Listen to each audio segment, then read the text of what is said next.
for your starting line for Robert C. Byrd. Number 1, Corsini.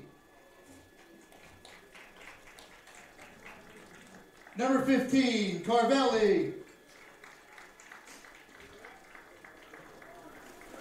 Justito.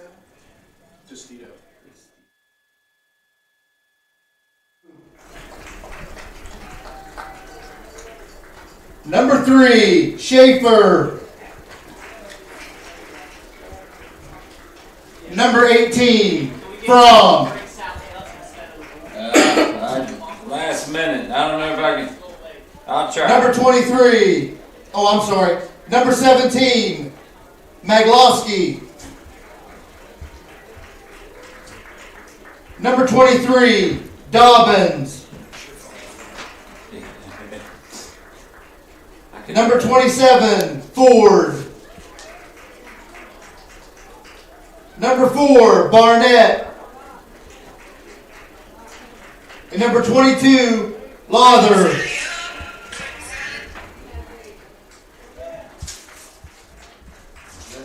Yeah. And now the starting lineups for Fairmont Senior. Playing left field, number 3, Cam Peschel. Playing third base, number 1, Sammy Vianney. Playing center field, number 2, Logan Canfield. Playing left field, number 5, Dylan Hours. Your pitcher, number 6, Brock Martin. Your catcher, number 4, Ethan Miller. Playing shortstop, number 7, Brody Whitehair. Playing first base, number 24, Hayden Jones. And playing right field, number 27, Braden Gorby. Now please rise for your national anthem.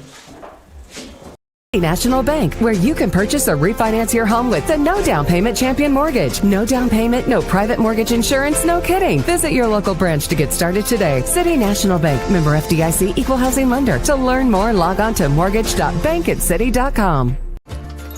Here at the Cracker Barrel, home-style food and great value go hand in hand, with favorites like slow-simmered chicken and dumplings starting at $7.99, or perfectly golden fluffy buttermilk pancakes with your own bottle of warm syrup. Come fill up on favorites without emptying your wallet. Cracker Barrel. Take care now. Little General Stores has been serving West Virginia communities for almost 5 decades. That's nearly 50 years of providing those essential needs for your daily journey. We are so grateful to be a small part of your lives, and we want to recognize the integral part of our operation, the LG family. We know these last couple years haven't been easy, but with every sunrise and sunset, you keep us going. To the LG family, the moms, dads, sisters, brothers, sons, and daughters of West Virginia, thank you. You have a goal. You know what you want. Start with us, New River Community and Technical College, your community college. Take classes online or in a classroom in Beaver, Lewisburg, Summersville, or Princeton, or step outside the classroom in one of our technical or health programs. Find flexible and affordable options to help you reach your goal. It's closer than you think when you start with us, New River Community and Technical College. Apply today.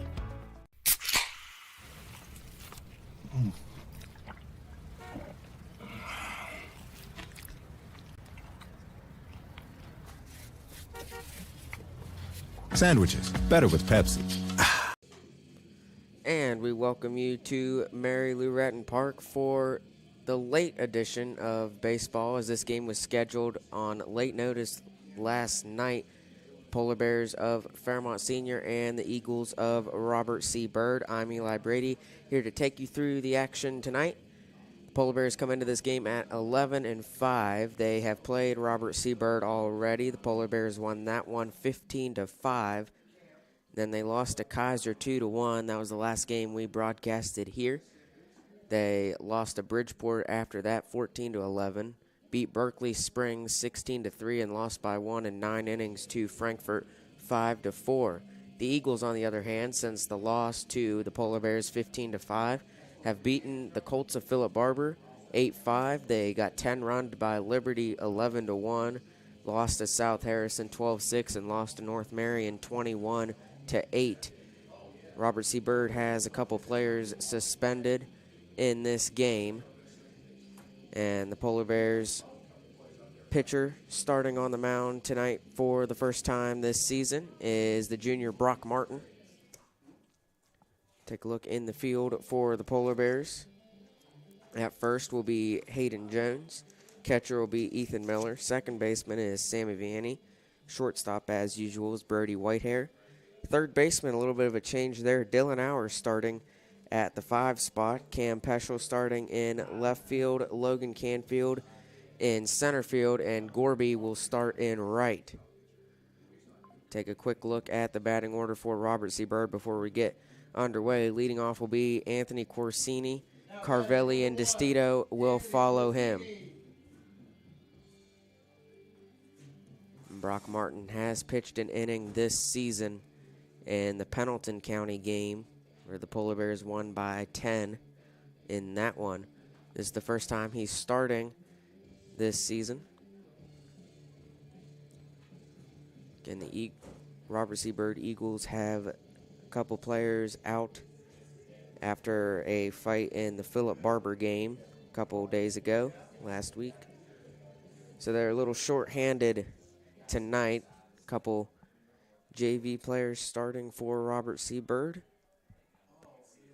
And again, this game was scheduled late last night, so it wasn't on the schedule.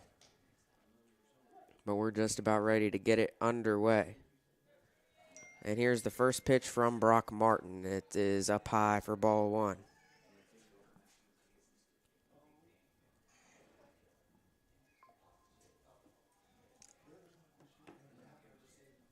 Count is 1-0 to Corsini. The pitch from Martin, up high again. The count is 2-0.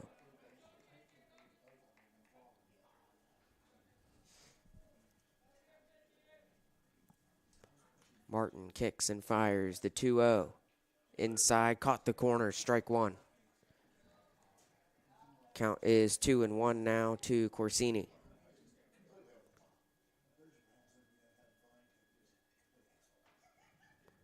The 2-1 misses ball 3. Again, first start of the season for Brock Martin.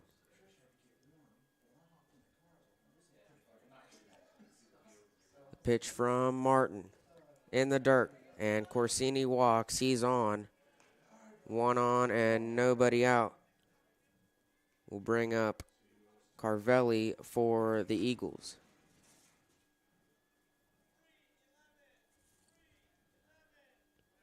Now batting number 15, Xavier Corvelli. So Xavier Corvelli steps into the box for Robert C. Byrd with a runner on first, nobody out in the top of the first inning. Here's the pitch from Martin, and it catches the outside corner, strike 1.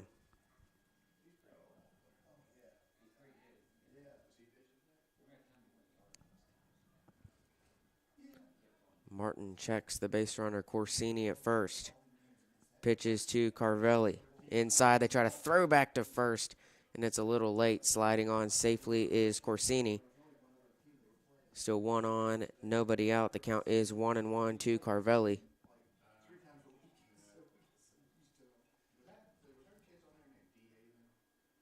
Martin looks over at Corsini. Steps back on the mound. The 1-1. Swung on, grounded. Martin tries to turn 2, pumps, throws to Whitehair. Can he get it in time? Yes, he can. Double play for the Polar Bears. And a good start for Fairmont Senior. That one right to Brock Martin. He's able to make the play. A 1-6-3 double play right here on the throw to Whitehair. He pumped for a second. Gets Corsini out. Whitehair the throw to first. Jones makes the catch in time. Carvelli is out, and there's 2 away, nobody on for Severio DeStito up to the plate for Robert C. Byrd. That one misses, ball 1.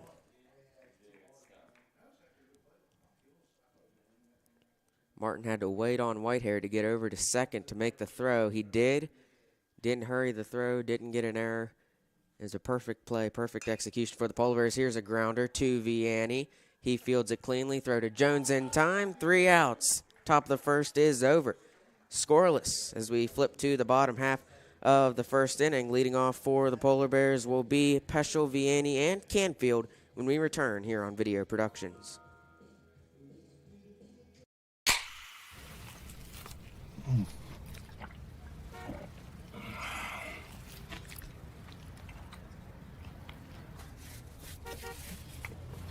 Sandwiches, better with Pepsi. An injury at any age can be a game changer, but with walk-in clinics Monday through Saturday, the Marshall Sports Medicine Institute is ready to get you off the bench and back in the game. Marshall Sports Medicine Institute takes care of the herd. Let us take care of you. I'm Keith Powell, and going on right now is my Keith Says Yes Fest. I'm saying yes to lowering your payments, yes to your trade-in, regardless of condition, miles, even if you're still making payments. My Keith Says Yes credit approval process helps me say yes, you're approved. So if you want new Chevys, yes. New Fords, yes. Lifetime warranty, yes. Come see me, Keith Powell at Yes Chevy in Hurricane and Yes Ford in Huntington. Back at Mary Lou Retton Park, we'll take a look at the batting order for the Polar Bears. Leading off, as usual, will be Cam Peschel, followed by Vianney and Canfield. Hours batting in the cleanup. Brock Martin batting 5th. Miller in 6th. Whitehair at 7th. And then Jones and Gorby round out the batting order for the Polar Bears. On the mound for RCB today will be Logan Frum. His catcher will be Severio DeStito. Reed Lowther at first. Anthony Corsini at second. Ashton Schaefer at shortstop. Third baseman is John Dobbins, and in the outfield from left to right will be J.D. Ford, Xavier Carvelli, and Jackson Maglowski for RCB. It's the bottom of the first inning from getting a couple warm-up pitches in. Take a look at Peschel's stats on the season. He's batting .423 with 22 hits and 19 runs, both of those leading the stats for the Polar Bears in that category. And he's got 13 RBIs as well.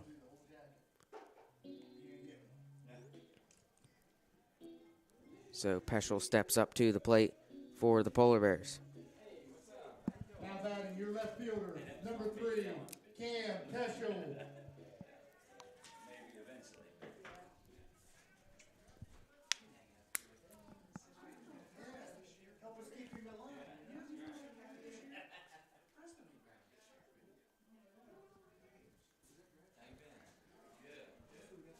Umpire talking to Polar Bear dugout, just about ready to get underway.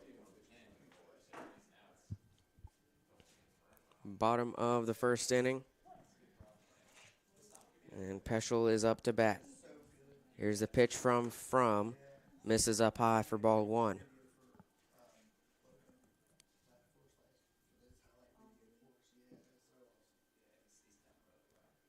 The 1-0 from Frum is swung on and fouled back by Peschel. Count is 1-1. Peschel steps back up to the plate. Nobody on, nobody out. Bottom of the first inning. Frum winds up the 1-1. Inside ball 2. Peschel ducks out of the way, and the count is 2-1.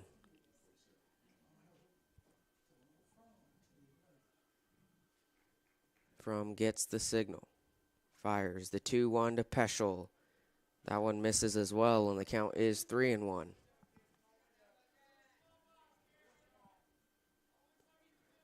Nobody has been on base more this season than Cam Peschel for the Polar Bears. He's got a 3-1 count now. From that one is fouled by Peschel down third base line, and the count is full. 3 balls and 2 strikes.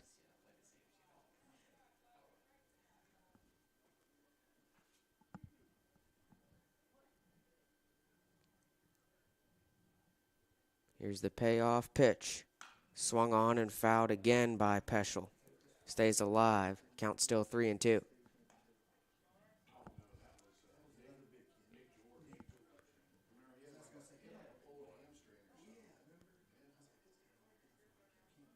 Count still full. 3 balls and 2 strikes. Nobody on and nobody out. Bottom of the first inning. Score, no score, 0-0. Here's the payoff pitch from swung on, grounded. Going to be a tough play, and it gets by Dobbins, the third baseman, and Peschel is on with a base hit. So Cam Peschel gets another hit on the season. Take a look at the replay. Third baseman Dobbins not able to get in front of it in time, and it goes into left field. And there's one on and nobody out with Sammy Vianney at the plate for the Polar Bears.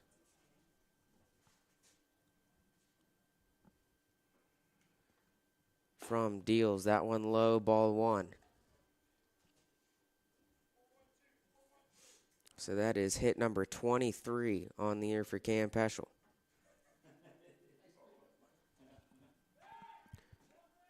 From throws to the first baseman Lowther to try to pick Peschel off. Peschel gets back safely. 1 ball, no strikes to Vianney. Peschel with a big leadoff again. From deals, up high. Peschel tries to steal. The throw is in time, and Peschel is caught stealing. He's out. A good throw from the catcher, Destito. Gets Peschel out, trying to steal second. Take a look at the replay.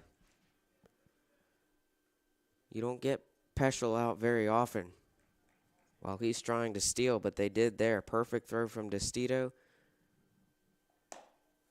And From deals that one down the middle for strike 1. Count is 2-1 to Vianney with nobody on and 1 out. From winds up, fires up high, ball 3. Count is 3-1 again. These two teams have already played at Robert C. Byrd this season. The Polar Bears won that one 15-5. The 3-1 is down the middle for strike 2, and the count is full yet again. From gave up a hit on the last full count to Peschel. Let's see if he can avoid it. From Vianney here, the payoff pitch is swung on. This one's into shallow right field. Miglowski underneath it, and he squeezes the glove, makes the catch, 2 away. Brings up Logan Canfield for the Polar Bears. Logan Canfield. Nobody on and 2 outs in the bottom of the first inning. Canfield up to the plate. Pitch from misses low, ball 1. See Canfield's stats on the season. Batting .320, 16 hits, 14 runs, and 12 RBIs. Solid season for Canfield to this point. He's got a 1-0 coming from, and it is grounded. Dobbins squeezes that one. Throw to Lowther is up high, and he came off the base, and Canfield is safe at first. Throw from Dobbins across the diamond to Lowther was high, and Lowther had to jump up for it. Take a look at it.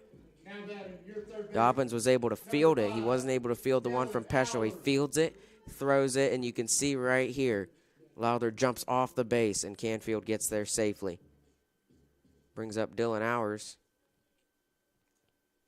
1 on and 2 outs. Misses up high for ball 1. Polar Bears have had a base runner in this inning. Peschel thrown out at second. First of 2 outs. Now Canfield is on first at the moment with Hours at the plate. Fires. Hours pops this one straight in the air, in play, and running under it, making the catch is Corsini. So 3 outs, and that'll end the first inning. Due up in the top of the second inning will be Schaefer and Maglowski for Robert C. Byrd when we return on Video Productions. Hi, my name's Zach Frazier, and I'm from Fairmont, West Virginia. And when I'm back at home in Fairmont, you'll find me at my local Par-Mar store. We had that golden blue pride at Parmar. There are literally hundreds of Parmar stores in West Virginia, Kentucky, Ohio, and Pennsylvania, and even more on the way. Download the Parmar app to save even more. And whether it's food, gas, groceries, or whatever, we have you covered at Parmar. West Virginia proud and ready to serve you. If there's not a Parmar store near you now, there will be soon. An injury at any age can be a game changer, but with walk-in clinics Monday through Saturday, the Marshall Sports Medicine Institute is ready to get you off the bench and back in the game. Marshall Sports Medicine Institute takes care of the herd. Let us take care of you.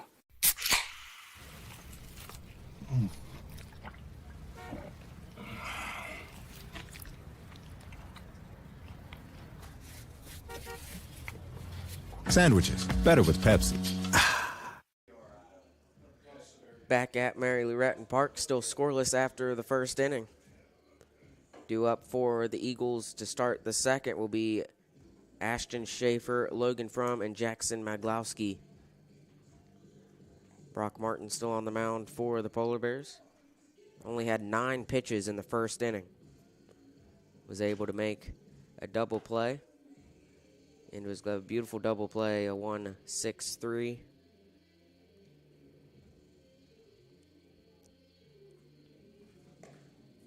And again, Martin making his first start on the mound of the season.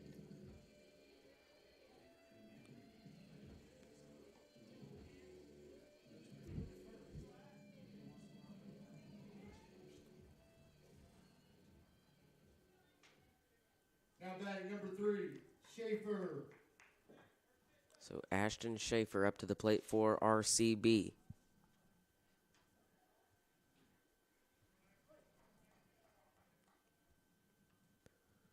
Nobody on and nobody out. Start of the second inning. A pitch from Martin.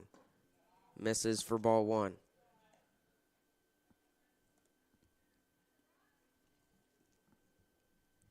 Count is 1-0 to Schaefer. Martin deals and a swing and a miss by Schaefer. Count is 1-1. Schaefer took a hard swing there.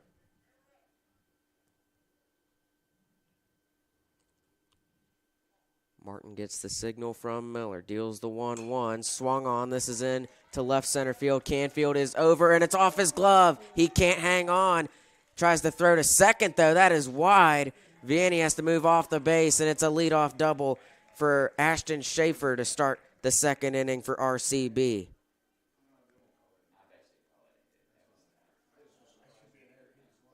Take a look. You can see Canfield moving over into left center field, tries to make an over-the-shoulder grab, and it goes off the edge of his glove. Then the throw to Vianney was wide, and Schaefer is at second. The batter is the pitcher, Logan Frum, for Robert C. Byrd. That one missed for ball 1.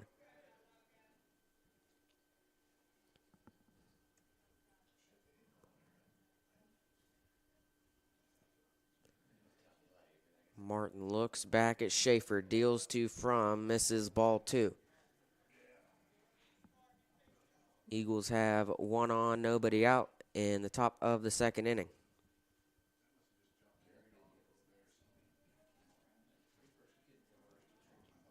The 2-0, swung on, grounded, fielded by Hours, looks and throws to Jones. In time, off the base is Schaefer. No, they call him safe. It looked like the ump was signaling that he was out. We'll take a look at it.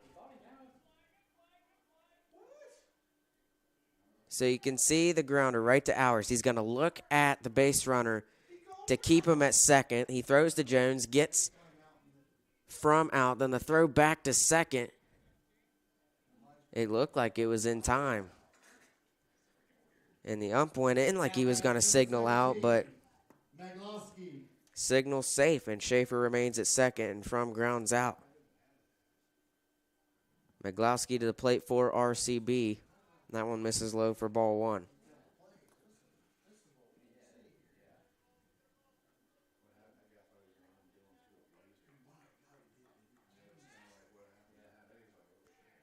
Martin looks back.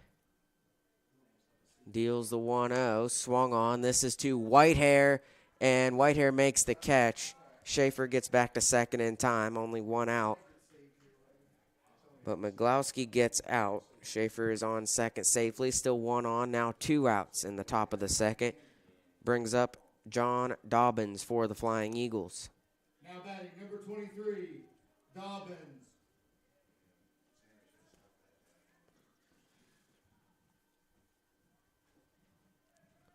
Base runner at second is Schaefer. Martin deals that one outside corner for strike one.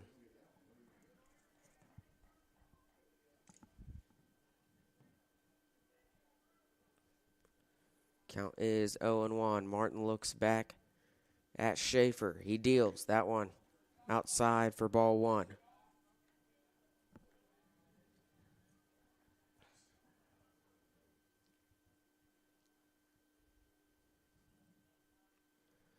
RCB has a runner in scoring position. This one is grounded off the glove of Martin. He's going to have to make a tough throw to Jones, and he does. Right on target.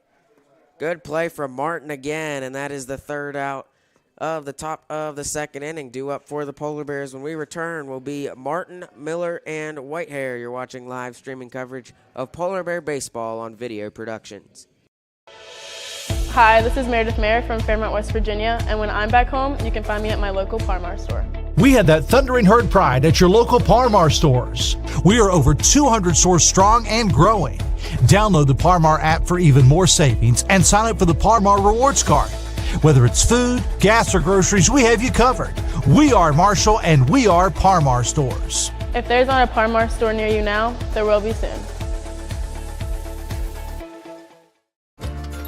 Here at the Cracker Barrel, home-style food and great value go hand in hand, with favorites like slow-simmered chicken and dumplings starting at $7.99, or perfectly golden fluffy buttermilk pancakes with your own bottle of warm syrup. Come fill up on favorites without emptying your wallet. Cracker Barrel. Take care now. Welcome back to Mary Lou Retton Park. Still scoreless as we enter the bottom of the second inning. Returning to the mound for Robert C. Byrd will be Logan Fromm, who's got 17 pitches so far in this game. Now batting your pitcher, number 6, Brock Martin. Brock Martin steps up to the plate for the Polar Bears. Take a look at his stats on the season, batting .320. 8 hits, 6 runs, and 9 RBIs, but he doesn't have as many games as the rest of the starters for the Polar Bears. Sees the pitch from Fromm is up high and inside for ball one.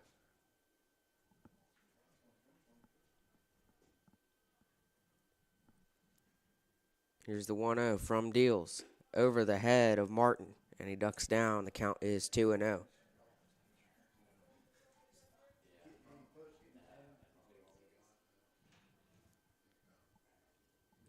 Fromm fires the 2-0, swung on and fouled back and out of play by Martin. The count is 2-1. 20 combined runs for these two teams in the earlier game they played last week. Polar Bears won 15-5. Martin fouls that one back. Count is 2-2.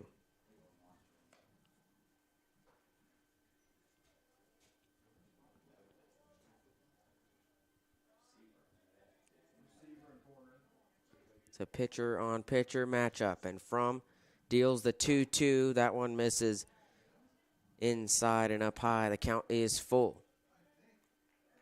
So of the 5 batters that Fromm has seen from Fairmont Senior, 3 of them have had a full count. And he hasn't struck any of them out yet, and he walks Martin there. That one misses up high and inside, and Martin's on with nobody out to start the bottom of the second inning. Ethan Miller comes to the plate for Fairmont Senior. Now batting your catcher, number 4. Miller on the season, Ethan Miller. .258 batting average, 8 hits, 6 runs, and 8 RBIs. He's got 1 base runner on, Brock Martin at first. Martin takes off trying to steal second. Throw from DeStito is not in time, and Martin was there in a hurry. So a stolen base for Martin puts him in scoring position.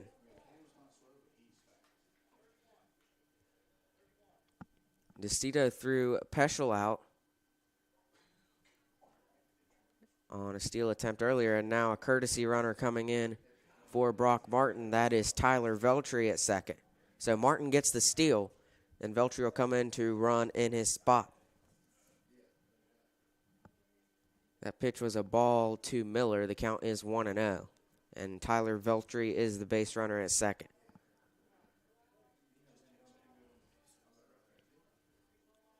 Veltri with a big lead. From deals the 1-0, fouled back by Miller. Count is 1-1.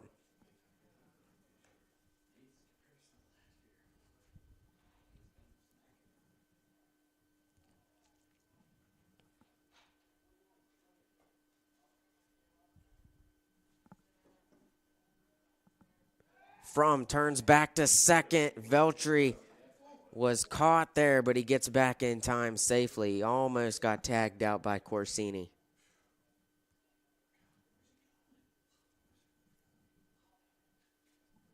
Count still 1-1 for Ethan Miller. They try to throw back to pick off Veltri again. He's back safely.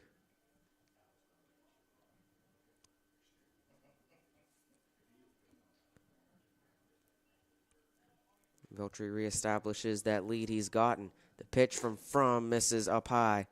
Ball 2. Count 2-1 to Ethan Miller. Again, nobody out for the Polar Bears. The 2-1. Swung on, grounded, short. This is a tough play. No one's going to get there in time. No throw, and Miller's safe. That ball was in the worst possible spot for RCB.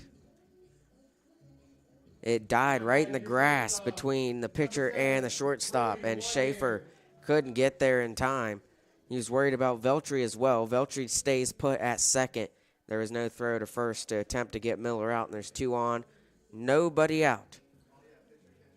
And now Miller will be relieved by Blake Straight. So Straight is the courtesy runner for Miller. Tyler Veltri, the courtesy runner for Martin, and the batter is Brody Whitehair. 2 on, nobody out. Scoreless game. See if the Polar Bears can put some runs on here. Whitehair fouls that one back. Count is 0-1.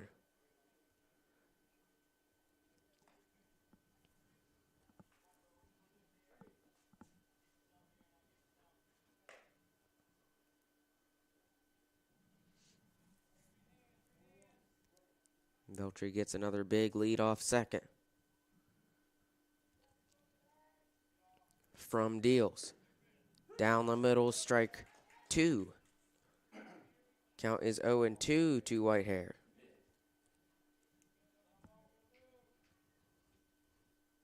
Again, nobody out for the Polar Bears. From steps off the mound and gets Veltri back to second.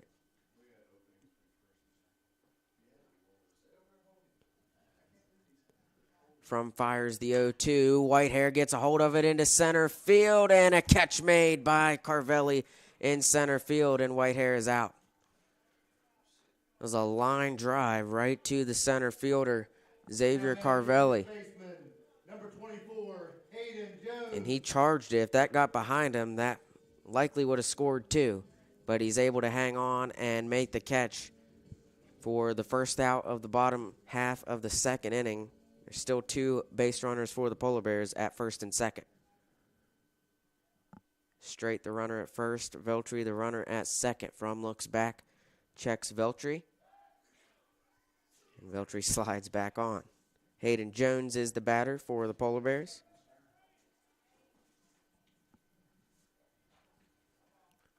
From deals that one over the head of Jones for ball 1.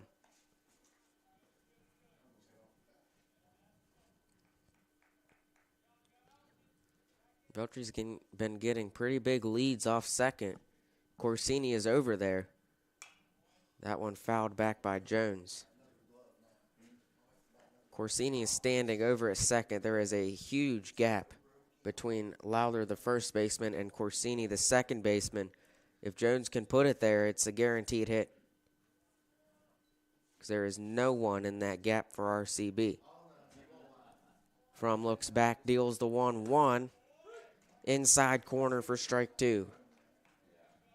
Count is 1-2 for Hayden Jones, who has been really good at the plate the last few games. Veltri, another big leadoff second.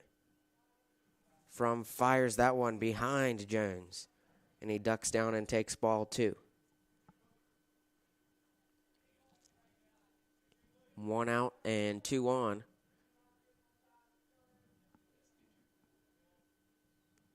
Count is 2-2. From looks back and deals to Jones. Swung on. That is on a line and down. And Veltri's coming to the plate. Throw by Ford is... Oh, the catcher drops it. Veltri's safe. He scores 1-0 Fairmont Senior. Tyler Veltri, what a job. He avoids the tag. DeStito didn't hang on to it anyway. But even if he did, Veltri was able to slide around it. We'll take a look. That one got down in front of J.D. Ford, the left fielder. And Veltri gets the signal, comes to the plate, and you can see him. He avoids the tag, and it was dropped by DeStito anyway. Straight gets to third. Jones is at first. Runners on the corners. 1-0 Fairmont Senior. Still only 1 out.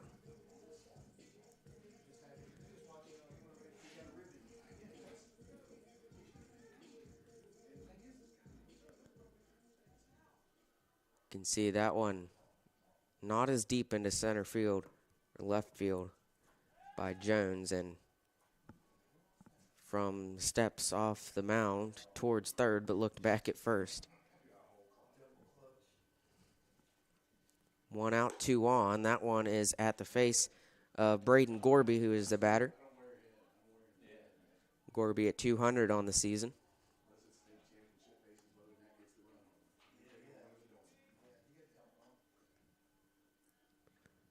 The pitch in the dirt, gets away from DeStito, and Jones takes off, gets the second without a throw. So now 2 runners in scoring position for the Polar Bears, only 1 out, and the count is 2-0 to Gorby. Polar Bears have a 1-0 lead over Robert C. Byrd.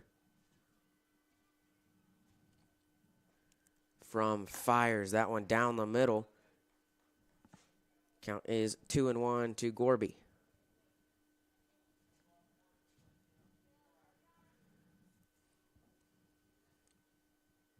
Straight the base runner at third. Jones the one at second. The 2-1 misses up high inside, ball 3. They got a 3-1 count, threatening to load the bases up for Cam Peschel.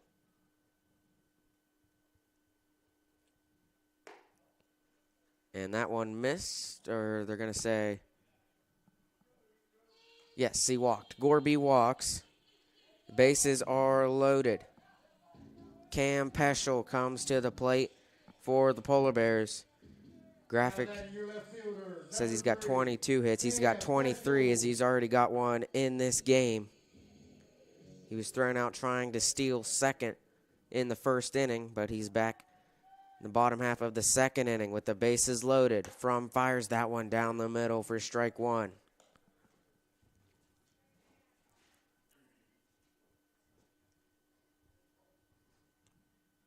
One nothing ball game. 0-1 count. Bases loaded, 1 out. From fires to Peschel up high for ball 1.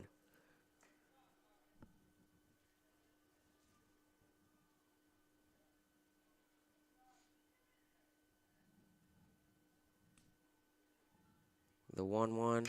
And that one is a base hit by Peschel. Into score is Straight. Jones stops at third. Base is still loaded. Straight comes home. It's 2-0 Fairmont Senior. Now batting your second baseman, number 1, Sammy Vianney. So there's the RBI, his 14th on the season for Cam Peschel. Bats Blake Straight in, who ran for Ethan Miller. And they're going to meet at the mound as the bases are still loaded. Still only 1 out in this inning, and now the score is 2-0. And Sammy Vianney will be the batter for the Polar Bears. Logan Fromm had a pretty good start to this game in the first inning, but has gone downhill in this inning. He had 17 pitches in the first inning. He's got 26 in this one, and he's only got one out, and he still has the bases loaded. Polar Bears are up 2-0. Veltri and Straight have come in. Both were courtesy runners for Brock Martin and Ethan Miller, respectively.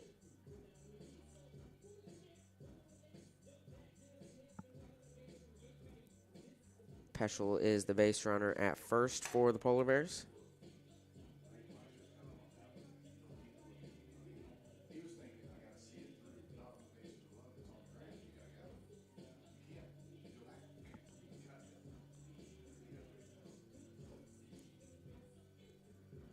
So the base runners for the Polar Bears, Jones at third, Gorby at second, Peschel at first. Vianney is the batter.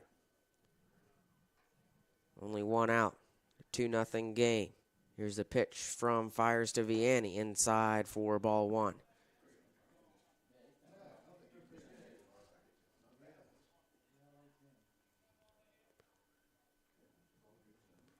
The 1-0, that one down the middle for strike one.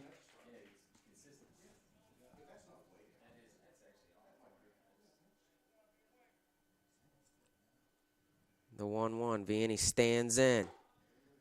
Going to the curve is from there, and it's up high for ball two. Couldn't break enough to get down in the strike zone. The count is 2-1. Bases loaded for the Polar Bears from Fires. That one down the middle, strike two. So a 2-2 count for Sammy Vianney, who popped out in the first inning.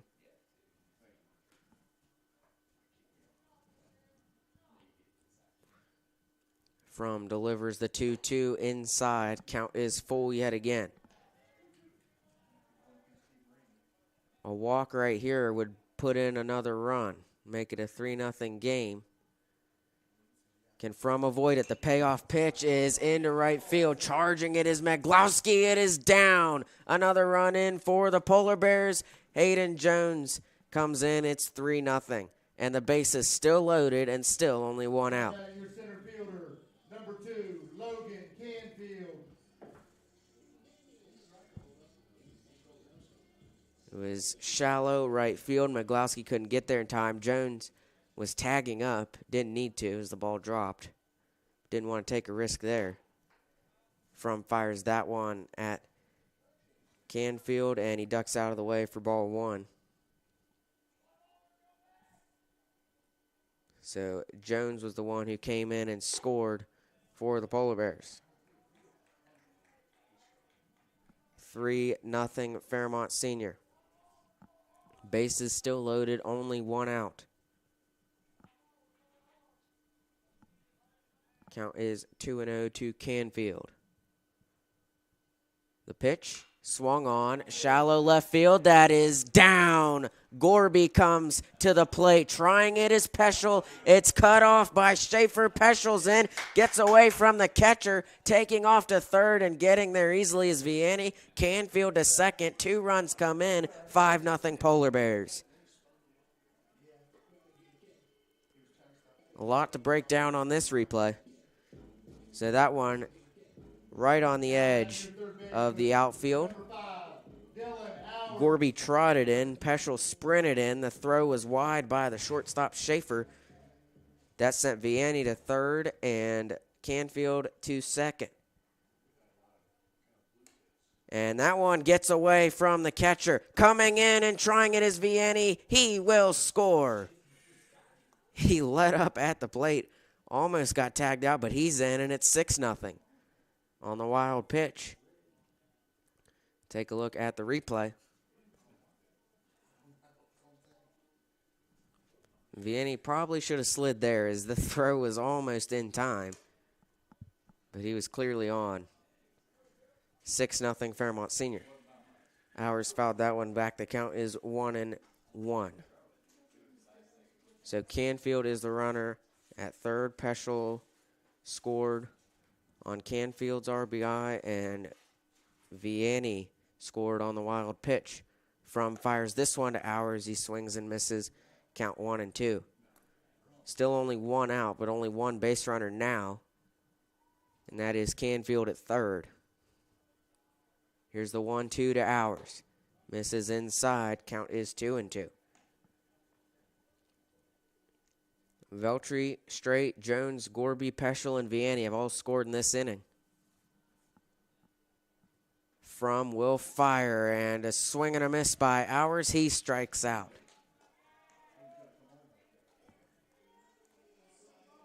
So Hours strikes out. First strikeout of the day for Logan Fromm, and Martin is back to the plate for the second time this inning.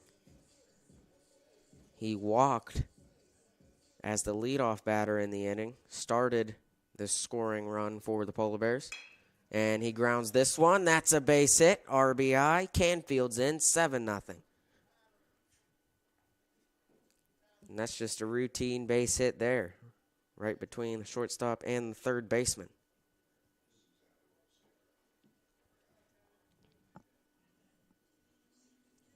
So Veltri comes in as a courtesy runner for Martin for the second time this inning.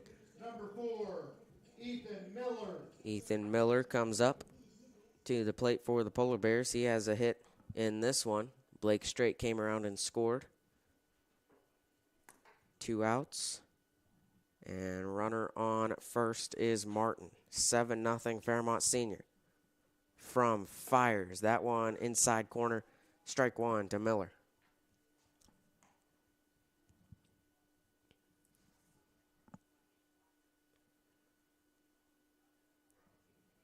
Veltri with a lead at first. The pitch way over the head of Miller, and a good grab by the catcher DeStito to pull it down and not let it get away from him. Keeps Veltri at first. Count is 1-1 for Ethan Miller. Try to throw back to first. Veltri's on in time.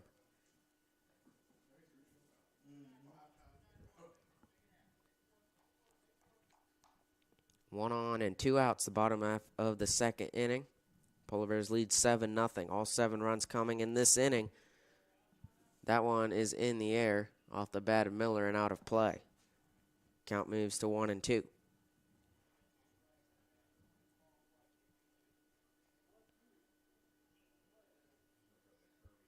Miller sees the 1-2 from. It's in the air. DeStito moves over, and it is going to fall.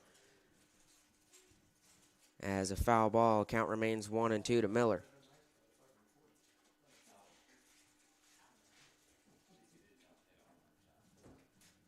Polar Bears trying to beat RCB for the second time.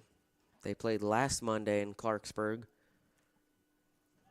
Taking off is Veltri. Throw is low. No throw from DeStito, and it's a steal for Veltri. So Veltri is in scoring position now for the Polar Bears.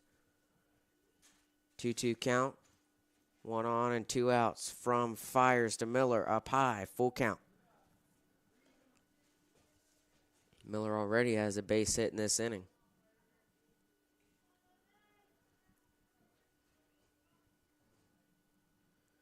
They try to throw back to second. Veltri's back safely.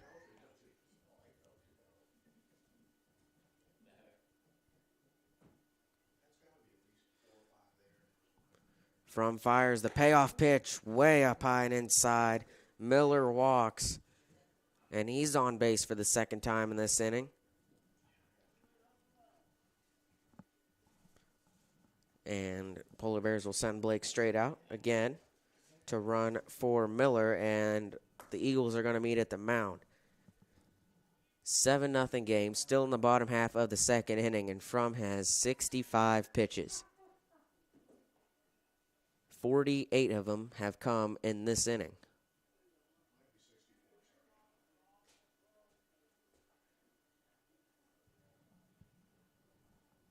Batter will be Brody Whitehair, who was the first out in this inning.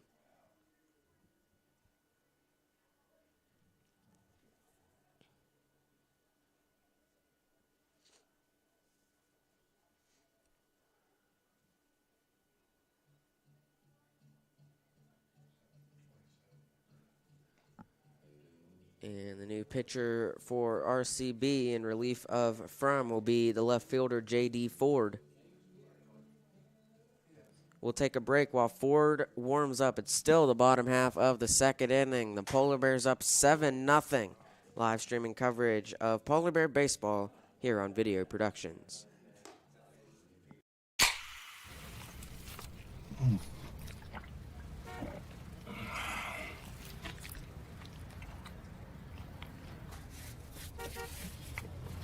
Sandwiches, better with Pepsi.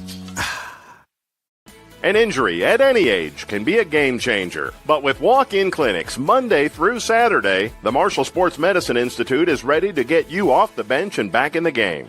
Marshall Sports Medicine Institute takes care of the herd. Let us take care of you.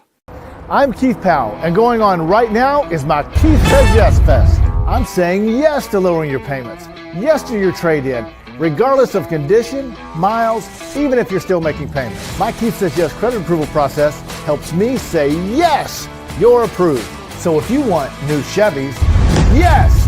New Fords, yes. Lifetime warranty, yes. Come see me, Keith Powell at Yes Chevy in Hurricane and Yes Ford in Huntington. Back at Mary Lou Retton Park, where the Polar Bears lead the Flying Eagles 7-0 in the bottom half of the second inning.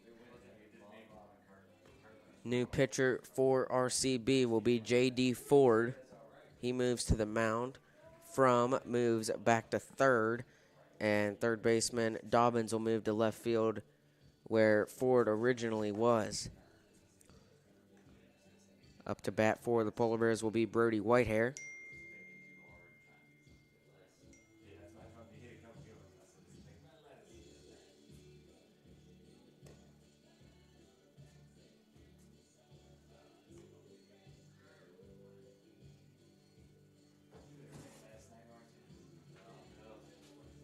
Whitehair comes into the box. Number 7, Brody Whitehair. 2 on and 2 out. The base runners are Veltri at second and Blake Straight at first. First pitch from the new pitcher, Ford, is swung on. That's a base hit by Whitehair. Veltri's going to come to the plate. The throw by Dobbins will not be in time. Veltri has his second run of the inning, 8-0 Fairmont Senior.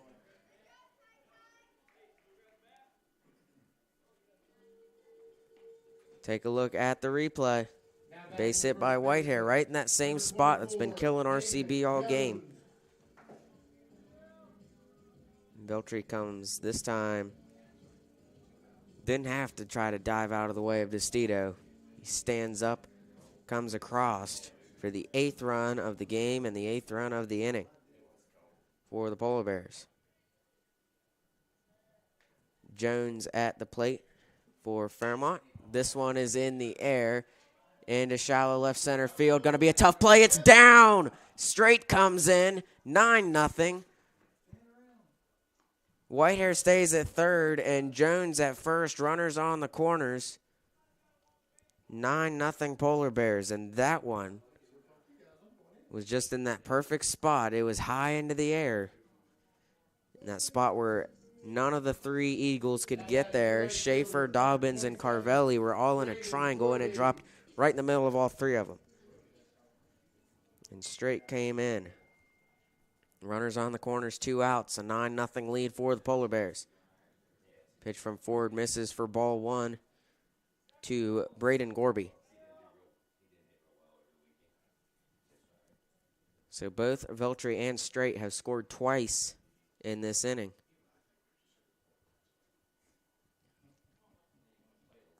Polar Bears lead 9-0. Already an hour into this game, and probably 45 minutes of it has been the bottom of the second. Jones takes off. He has a stolen base. Throw by Destito was a little wide. And 2 runners in scoring position again for the Polar Bears. A 1-1 count to Gorby. Pitch from Ford is up high. Misses ball 2.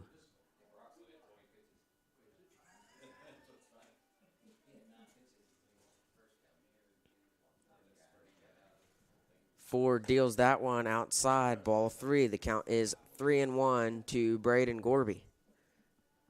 And RCB trying to avoid loading the bases up again.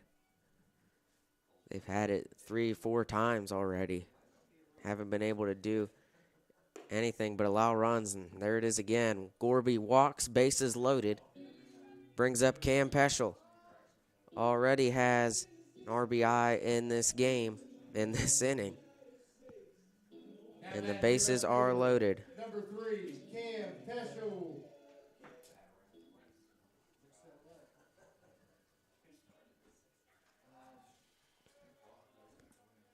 Peschel's got a pair of hits in this game, trying to make it 3. Ford will deal in the dirt. Bases loaded again for the Polar Bears. RCB just needs 1 out to get out of the second inning. They haven't been able to get it. Ford fires. Peschel grounds it foul as it slides left of third base.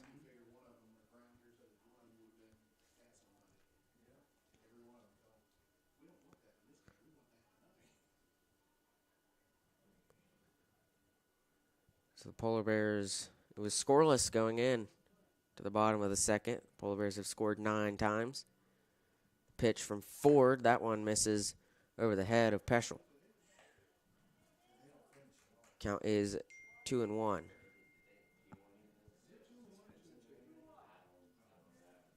Two-one count. Bases loaded, 2 outs. Ford fires, that one up high, ball 3. A walk here would put in the 10th run of the inning. It's a 3-1 count to Peschel.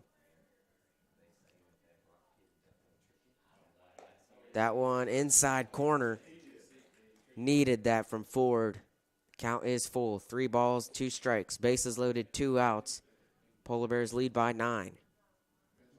Ford gets the signal. The payoff pitch. Runners take off. It misses. 10-0 Fairmont Senior. As Peschel walks, Whitehair comes in. Base is still loaded, 2 outs. Sammy Vianney comes to the plate for the Polar Bears. Now batting your second baseman, number 1, Sammy Vianney. Vianney up to the plate now for Fairmont Senior. Ford fires that one. Outside corner, strike 1 to Vianney. Bases loaded.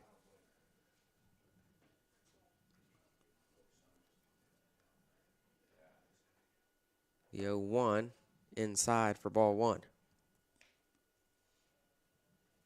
Base runners for the Polar Bears. Jones at third, Gorby at second, and Peschel at first.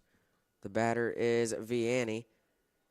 That one down low for ball 2. 2-1 count. 2 outs. Bases still loaded.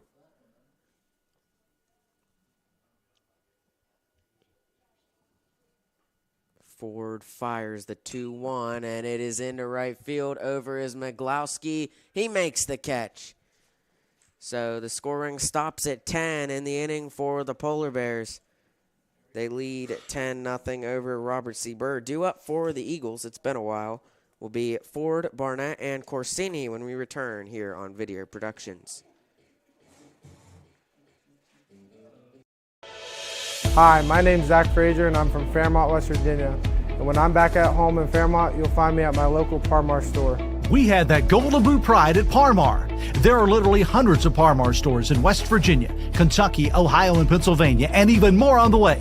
Download the Parmar app to save even more. And whether it's food, gas, groceries, or whatever, we have you covered at Parmar. West Virginia proud and ready to serve you. If there's not a Parmar store near you now, there will be soon. An injury at any age can be a game changer. But with walk-in clinics Monday through Saturday, the Marshall Sports Medicine Institute is ready to get you off the bench and back in the game. Marshall Sports Medicine Institute takes care of the herd. Let us take care of you.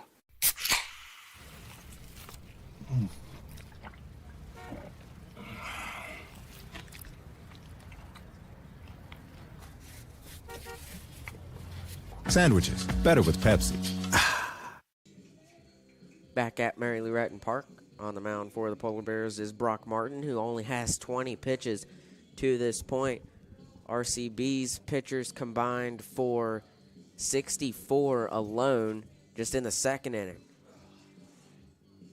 They'd have 81 combined on the game. Brock only has 20. Polar Bears lead 10-0. Up to the plate for Robert C. Byrd is J.D. Ford. He'll be followed by Barnett and Corsini.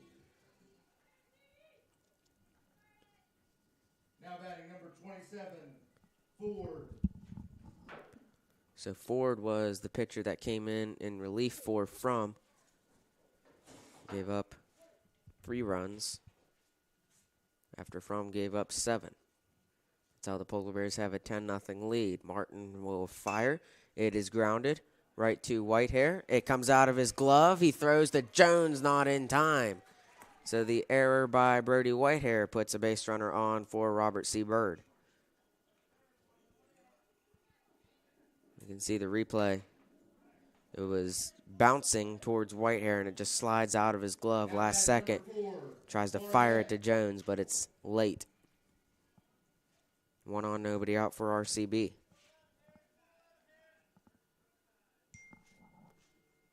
They bring in a courtesy runner. That'll be Harrison Sinsel. Runner at first in place of Ford. The pitch is in the dirt. Sinsel returns back to first. James Barnett is the batter for the Flying Eagles. Count is 1-0. Martin fires. There's a bunt attempt, and it is fielded by Hours. He fires to Jones. It gets away. Taking off to third is Sinsel. In right field is Gorby, and Sinsel's going to stay put at third. No one comes in for RCB, but there's 2 on and nobody out. 2 runners in scoring position as Barnett gets to second on the wild throw by Hours.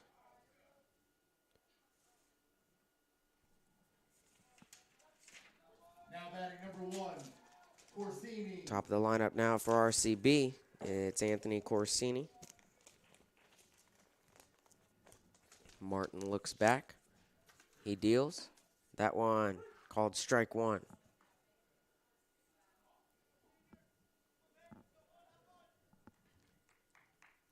So RCB threatening to put some runs on the board. Nobody on, 2 outs. Runners at second and third. The pitch from Martin misses outside for ball 1. Count is 1-1 to Corsini. Martin looks back, fires the 1-1 in the dirt, ball 2.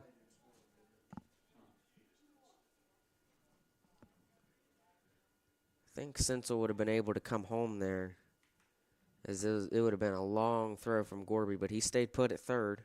RCB yet to score in this game. Martin fires that one inside. Count is 3-1 to Corsini. Now RCB's threatening to load the bases up, which the Polar Bears did many times in the second inning when they scored 10 runs. The 3-1. That one in the strike zone. The count is full to Corsini.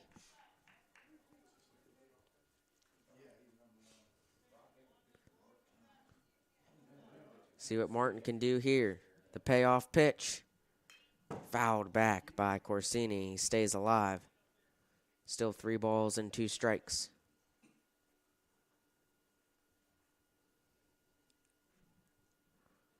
Two on, nobody out. Top of the third inning for Robert C. Byrd. Martin looks back and deals the payoff pitch. And Corsini walks. Bases loaded for the Eagles. For Xavier Carvelli. And now the Polar Bears is going to talk to Brock Martin.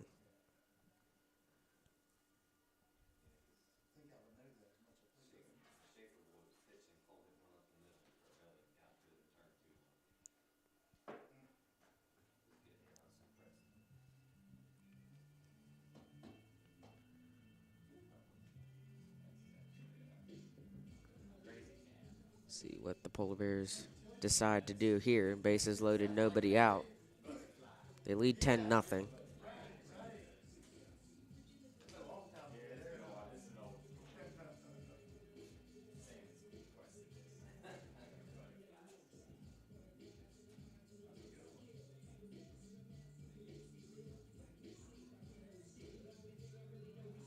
And they're going to leave Martin on the mound. See if he can work his way out of this bases loaded, nobody out situation. Carvelli grounded out in the first inning.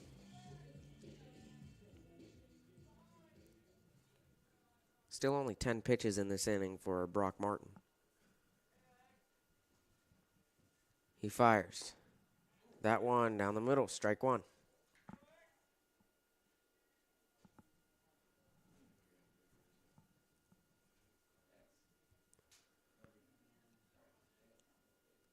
The 0-1 from Martin swung on and grounded. Could be two. Vianney to Whitehair to Jones in time. One run in for RCB, but it's a double play. 4-6-3 double play for the Polar Bears. RCB has one on still at third. One run came in with Sinsel. Take a look at it. As perfectly played by the Polar Bears. So second double play of the game for Fairmont Senior. 2 outs and 1 on. Martin fires to DeCito. And that one misses barely for ball 1.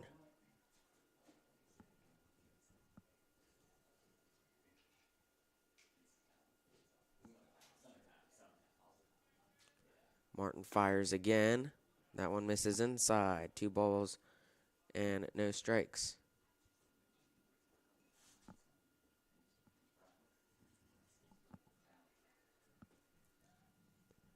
The 2-0 swung on. This is into left center field. Back is Canfield at the wall. It is down at the track. 1 run is in, and it is an RBI double from Severio DeStito, and it's 10-2. That one was carrying back toward the center field wall. Number 3, Schaefer. In to score was Barnett for RCB on the RBI double from DeStito. Schaefer comes to the plate now for RCB. In a 10-2 game, Martin will fire. That one in the dirt, trapped by Miller.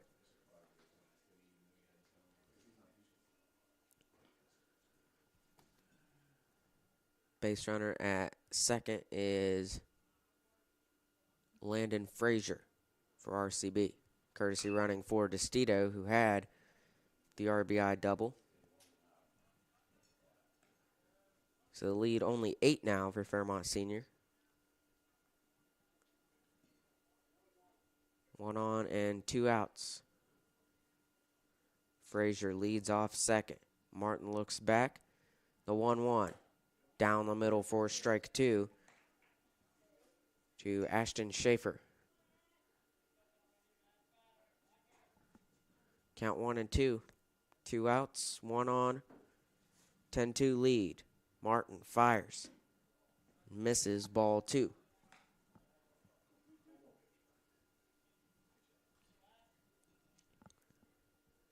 Martin yet to record a strikeout in the game. He's got a 2-2 count here, and that one's at the head of Schaefer. Count is full.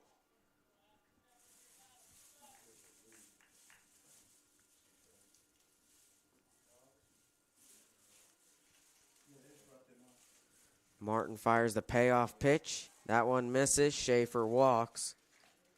2 on and 2 outs now for the Polar Bears. Brings up Logan Frum. Now batting number 18, Frum. Martin fires from. That one is in the air. Canfield gets underneath it, and he makes the catch. 3 outs there. Not before RCB could put in 2 runs. It's a 10-2 Polar Bear lead. You're watching live streaming coverage of Polar Bear baseball here on Video Productions. Hi, this is Meredith Mayer from Fairmont, West Virginia, and when I'm back home, you can find me at my local Par-Mar store.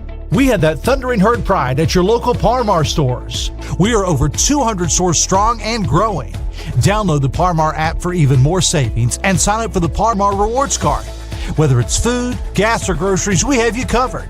We are Marshall and we are Par-Mar stores. If there's not a Par-Mar store near you now, there will be soon.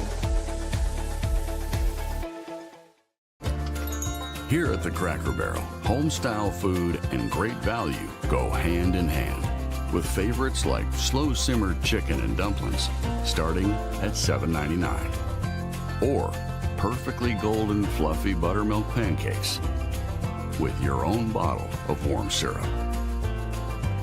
Come fill up on favorites without emptying your wallet. Cracker Barrel. Take care now. Back at Mary Lou Retton Park, where the Polar Bears lead Robert C. Byrd 10-2. Returning to the mound for the Eagles is J.D. Ford.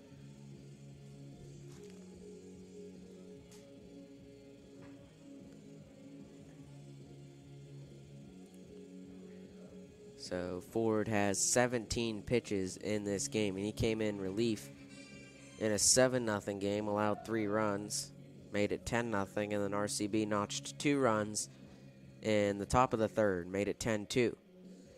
And the 10-run rule is you have to be up 10 runs after either 5 or 6 innings, and the game will end early. It's an 8-run lead for the Polar Bears at the moment. Now batting your center fielder, number 2, Logan Canfield. And up to the plate for the Polar Bears will be Canfield.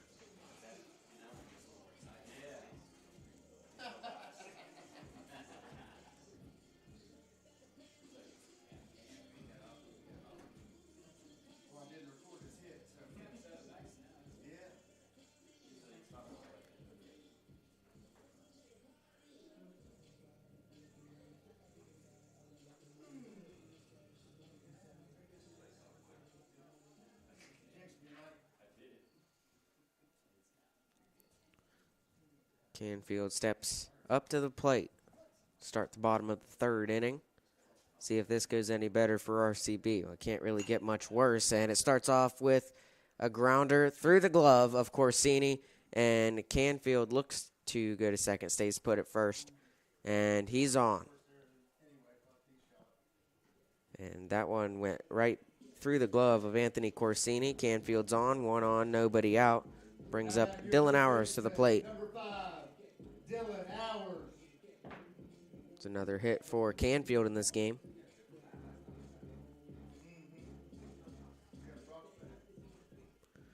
Hours the only one yet to get on base for the Polar Bears in this game. He popped out and struck out so far. Everyone else has been on base at least once. Sometimes 3 times. Cam Peschel's been on 3 times in this game. That one up high for ball 2, so Hours has a good count, 2-0. Canfield, the base runner, at first. Ford looks over. The 2-0. Misses, and it's a 3-0 count.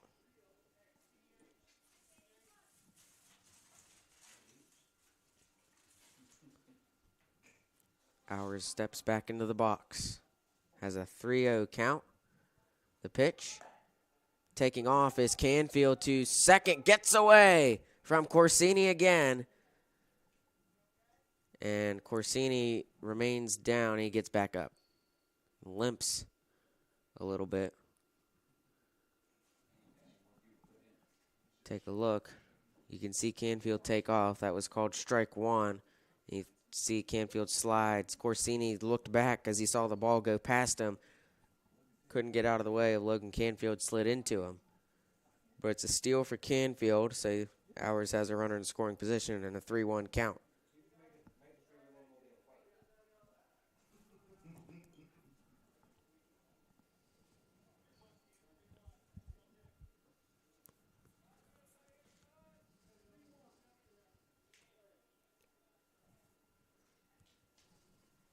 pitch from Ford in the dirt. And Canfield takes off to third. It was a walk for Hours, so he would have had first anyway, but it was not a guaranteed base for Canfield, so he gets to third, the stolen base there. So Hours walked, and Canfield went from second to third, brings up Brock Martin. Pitcher, number 6, Brock Martin. Runners on the corners for the Polar Bears, and still nobody out.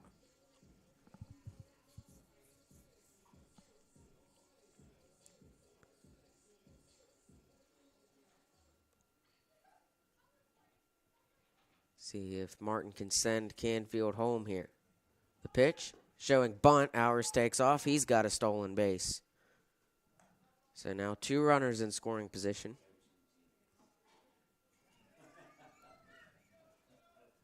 Hours at second now. Canfield at third. Ford fires. This one is hit by Martin, and it is going to be caught by Corsini.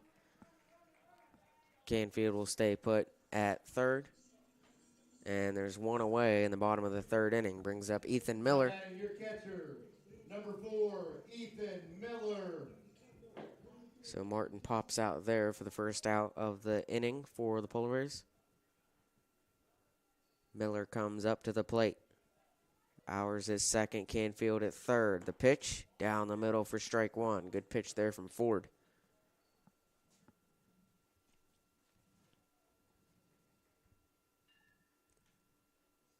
Count is 0-1. Ford will deal. That one curves down low. And the count is now 1-1 as that was ball 1. 2 on and 1 out in the inning. The pitch is going to miss outside for ball 2.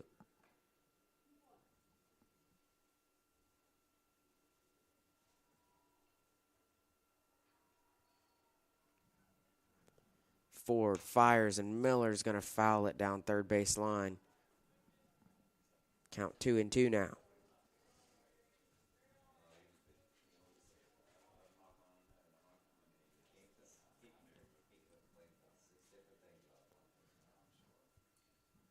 Two on, 1 out. The 2-2. That one over the head of Miller, and he ducks down. The count is full. 3 balls and 2 strikes.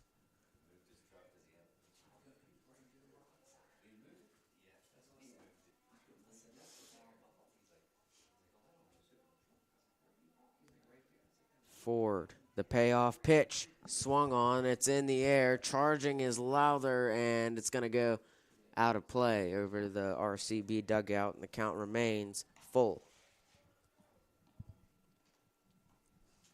So Miller stays alive there.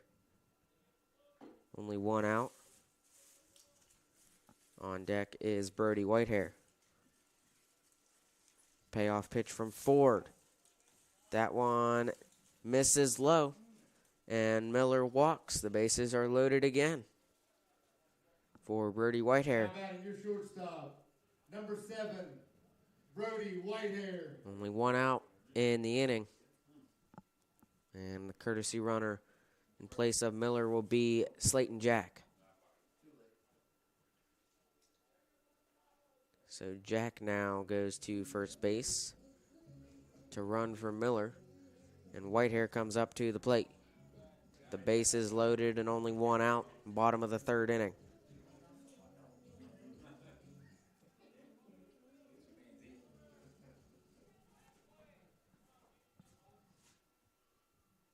Ford will fire. That one misses outside, ball 1.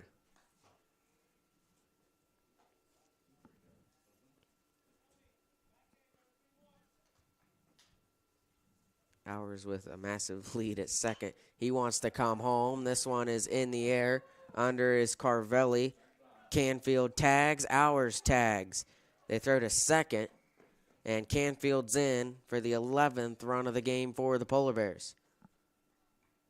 So sacrifice fly for Byrd Whitehair gives him an RBI as Canfield comes in. 2 outs now.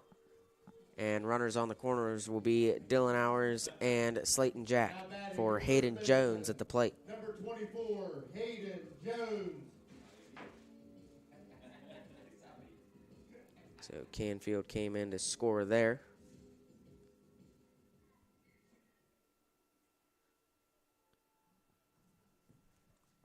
The pitch swung on by Jones. That is down. Base hit. He has an RBI single. Ours is in, and it's back to a 10-run game, 12-2.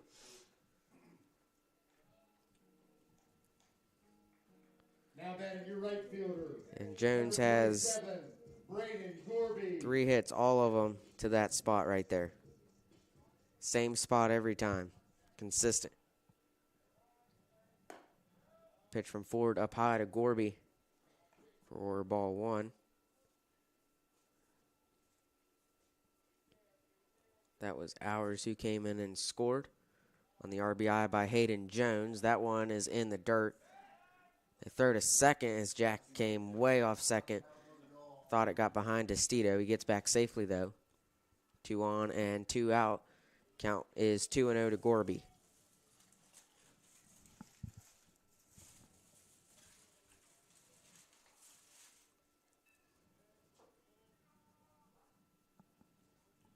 Ford fires and misses. 3-0 count for Braden Gorby. He's already walked once in this game. Ford fires and puts that one in the strike zone for strike 1. Count is 3-1. The throw from Destito back to Ford got away from him, but went right to Corsini. Count is 3-1 to Braden Gorby. The pitch up high, ball 4. Gorby walks, bases loaded again. And we're back to the top of the lineup, and it's Cam Peschel, who's got 3 hits already in this game.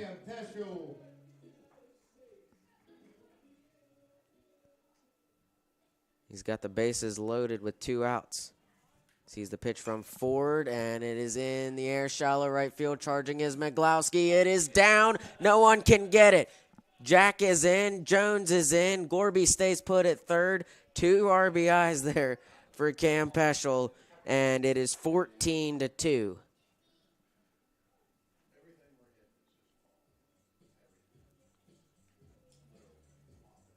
can see Peschel put that one, and Miglowski was way back there. Is going to be a tough play. He couldn't get there. Jack scored for the Polar Bears, as well as Hayden Jones. Gorby is the base runner now at third for the Polar Bears. Runners on the corners, 2 outs. The pitch to Vianney misses outside for ball 1.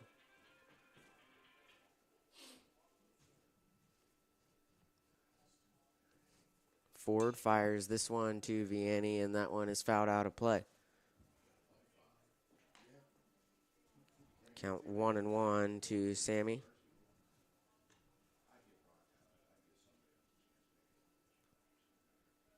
And with this pitch, Ford will have more pitches than Brock Martin, and he hasn't pitched nearly the amount of innings Brock has pitched. Only, what, not even just 1 full inning.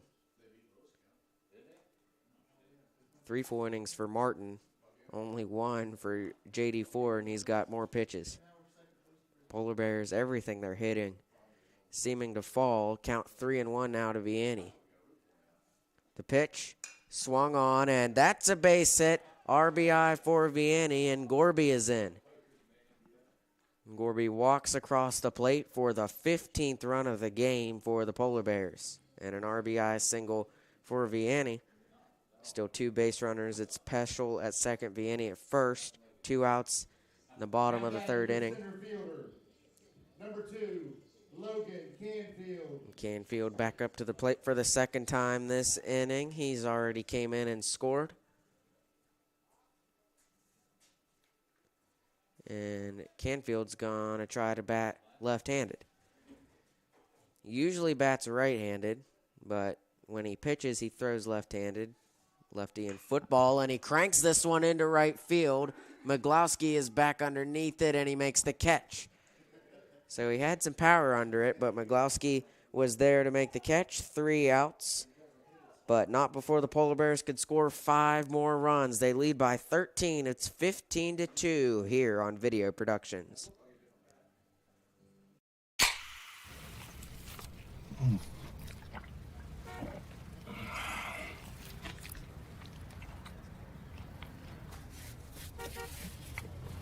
Sandwiches, better with Pepsi. An injury at any age can be a game changer. But with walk-in clinics Monday through Saturday, the Marshall Sports Medicine Institute is ready to get you off the bench and back in the game. Marshall Sports Medicine Institute takes care of the herd. Let us take care of you. I'm Keith Powell, and going on right now is my Keith Says Yes Fest. I'm saying yes to lowering your payments, yes to your trade-in, regardless of condition, miles, even if you're still making payments. My Keith Says Yes credit approval process helps me say yes, you're approved. So if you want new Chevys, yes. New Fords, yes. Lifetime warranty, yes. Come see me, Keith Powell at Yes Chevy in Hurricane and Yes Ford in Huntington. Back at Mary Lou Retton Park, and the Polar Bears decide to switch pitchers. Brock Martin had 3 full innings, only 42 pitches, allowed 2 runs, and the new pitcher for the Polar Bears will be Tyler Veltri, making his first appearance on the mound this season. We get to see the fielding arrangements for the Polar Bears with Veltri coming in.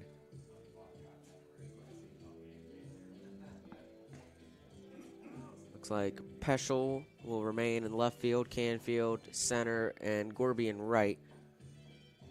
And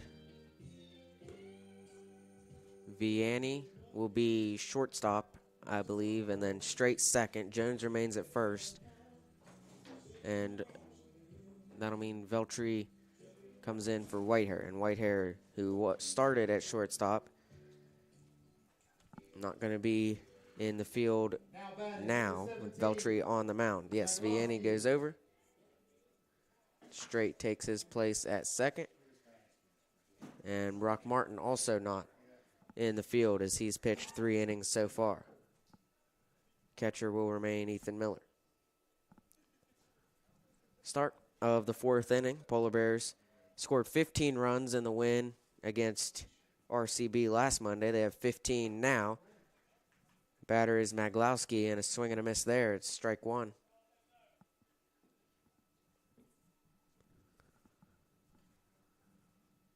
The 0-1 swung on. This is into left field. It is down, and a base hit for Miglowski. And he's on with a leadoff single. 1 on, nobody out. Brings up John Dobbins for Byrd. Now batting number 23, Dobbins.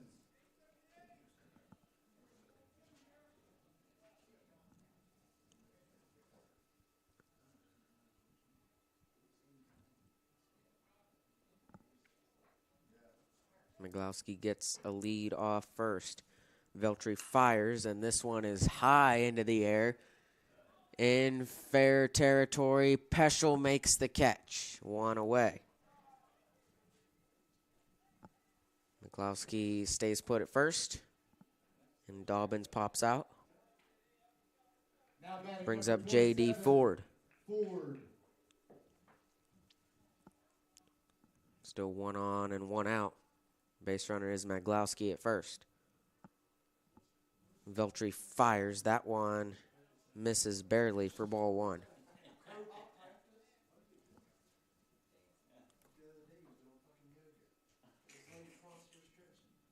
Veltri looks over, checks first. Count is 1-0. Fires. This one fouled down and back by Ford.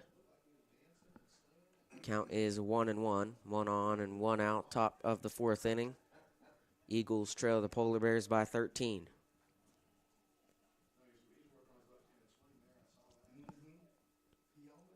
Ford was the first run to come in for RCB last inning. Barnett, who's on deck, was the second run. Only 2 runs RCB has scored in this game. Veltri fires that one at the head of Ford, and it's ball 2.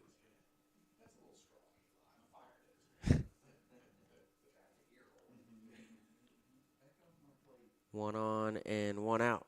Veltri looks over. The 2-1. And throw by Miller back to first, not in time. That was ball 3, the count 3-1 to J.D. Ford.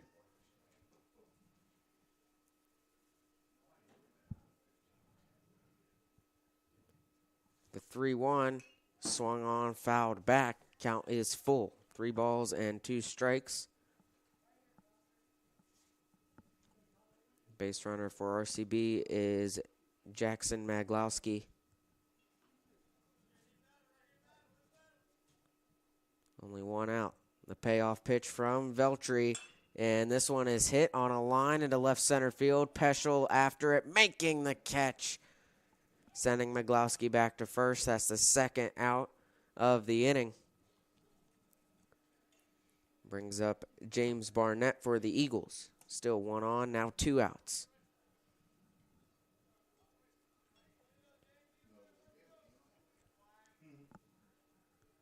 Veltri back on the mound.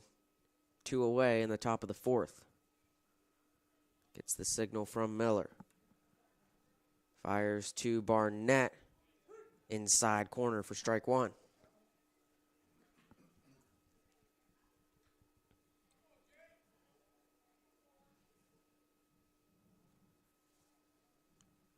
The 0-1 down low, and the count is now 1-1 to Barnett. Maglowski still at first. James Barnett has a hit in this game. He's also come in and scored one of the 2 runs for RCB to this point. That one missed, and it's ball 2, count 2-1. 2 outs, top of the 4th inning. Veltri will fire. That one misses just inside. Count 3-1. Veltri had a 3-1 count to J.D. Ford the last at-bat. Was able not allow him on base. And grounded right to the glove of Veltri. He's going to try to outrun him. Then he thinks better of it. Throws it to Jones in time for the 3rd out.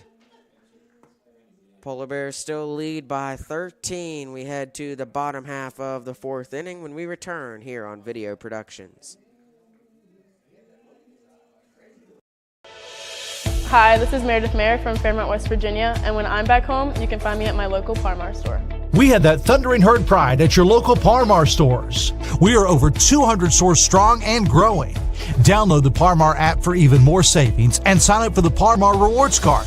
Whether it's food, gas, or groceries, we have you covered. We are Marshall, and we are Par-Mar stores. If there's not a Par-Mar store near you now, there will be soon. Here at the Cracker Barrel, home-style food and great value go hand in hand, with favorites like slow-simmered chicken and dumplings starting at $7.99, or perfectly golden fluffy buttermilk pancakes with your own bottle of warm syrup. Come fill up on favorites without emptying your wallet. Cracker Barrel. Take care now. Back at Mary Lou Retton Park, getting ready for the bottom of the 4th inning.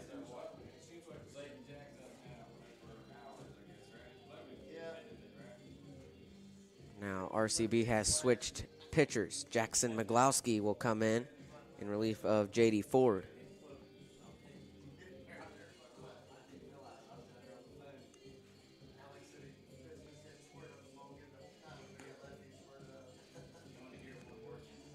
And we got a lot of changes now. Both lineups, RCB and Fairmont Senior. DeStito still the catcher for the Eagles. Third baseman now will be Bo Hepp for RCB. Shortstop appears to be Ashton Schaefer. So he remains at short. No change there.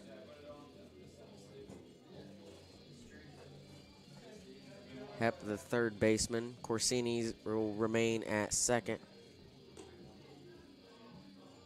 Trying to see who's on first. And that'll be Looking, it is Logan Frum. So he moved from third to first. He started on the mound.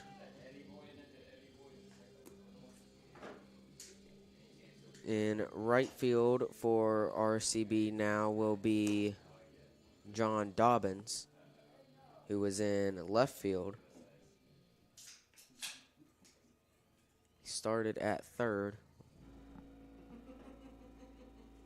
Out in left field now will be J.D. Ford, who originally started in left field and was replaced by Dobbins. He went to the mound. Now he heads back to left. And the center fielder is still Carvelli. So a couple changes there. Go through it there. Slayton Jack will be the batter now for Fairmont Senior, with Tyler Veltri on deck. Slayton Jack has a few plate appearances on the season.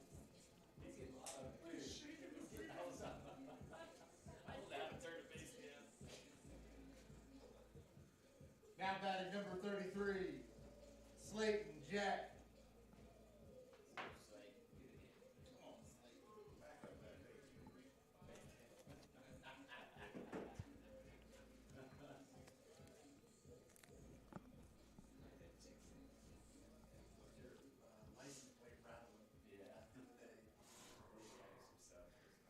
Jack steps up to the plate for the Polar Bears in place of Dylan Hours.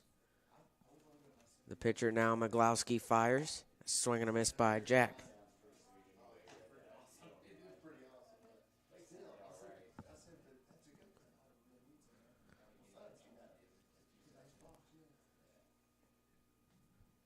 That one, a swing and a miss there, and the count is 0-2 for Jack.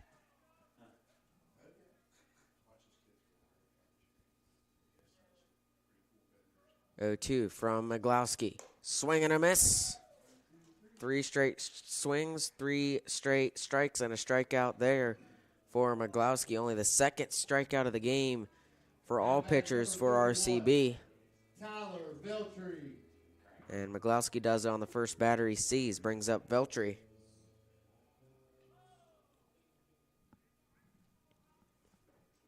Miglowski will fire. That one misses outside. The first ball thrown by Miglowski in the game. 1-0 to Veltri. Veltri came in relief for Brock Martin. Veltri grounds it. Fielded by Hepp. The throw to first is in time. Frum makes the catch, and Veltri grounds out. Second out of the inning. Brings up Tanner Eddy now for the Polar Bears. Now batting number 26, Tanner Eddy. Eddy up to the plate now. After Veltri has grounded out, Jack struck out.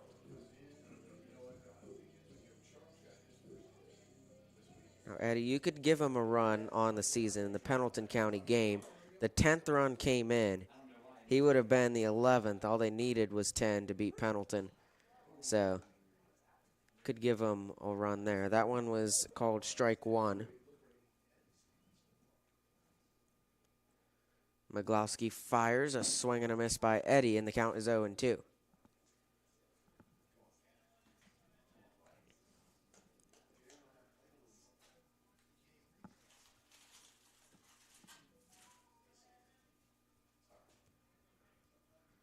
The 0-2, Miglowski fires and misses, ball one.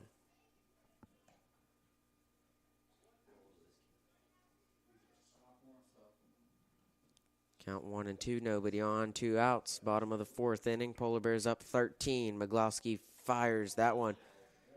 Had a lot of curve on it. Started way up high of the strike zone and finished in the dirt. Count now 2-2 to Eddy.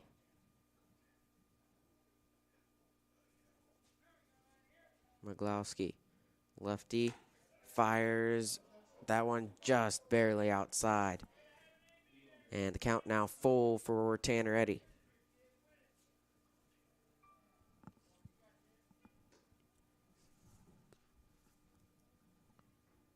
The payoff pitch. That one called strike 3. Eddy strikes out. That ends the 4th inning. So the Polar Bears not able to record anything there. They still lead 15-2 here on Video Productions. Hi, my name's Zach Frazier, and I'm from Fairmont, West Virginia. And when I'm back at home in Fairmont, you'll find me at my local Parmar store. We had that golden boot pride at Parmar. There are literally hundreds of Parmar stores in West Virginia, Kentucky, Ohio, and Pennsylvania, and even more on the way. Download the Parmar app to save even more. And whether it's food, gas, groceries, or whatever, we have you covered at Parmar. West Virginia proud and ready to serve you. If there's not a Parmar store near you now, there will be soon.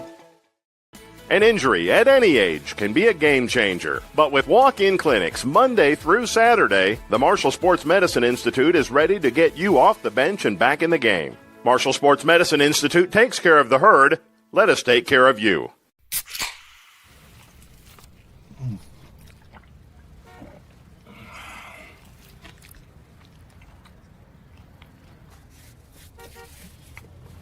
Sandwiches, better with Pepsi. Back at Mary Lou Retton Park, Polar Bears have made a pitching change, and the new pitcher will be Cam Peschel. You can make an argument, best hitter on the team. This is his first appearance on the mound of the season. And that comes with a lot of adjustments in the field for the Polar Bears. We'll go through them in a second. Catcher still will be Ethan Miller, and Vianney will still be at shortstop. That'll be the only positions that remain the same. Peschel has moved to the mound. Braden Sharps has come in to left field in place of Peschel. Tyler Veltri is at third in place of Dylan Hours. And Blake Strait remains at second. That also is the same. Cooper Keener, the freshman, comes in for Hayden Jones at first, and Slayton Jack comes in for Gorby and right, and Gorby scooched over to center field in place of Canfield. So leading off this inning for RCB will be Anthony Corsini, and unless RCB is able to score 4 runs in this inning, it'll end after the top of the 5th inning.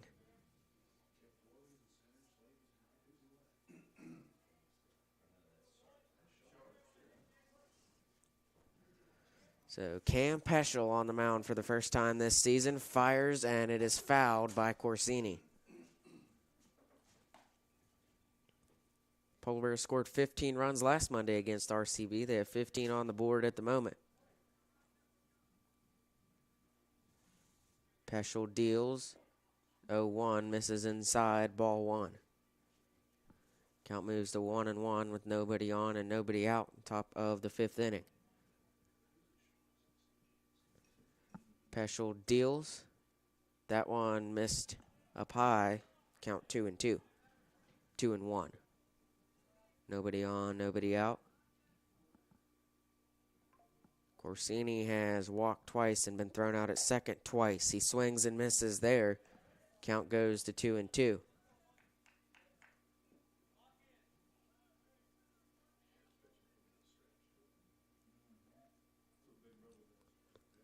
Two count. The pitch from Peschel. That one just low. And the count is full.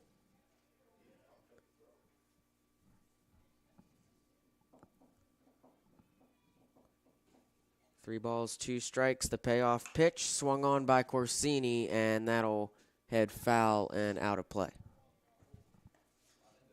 Corsini stays alive.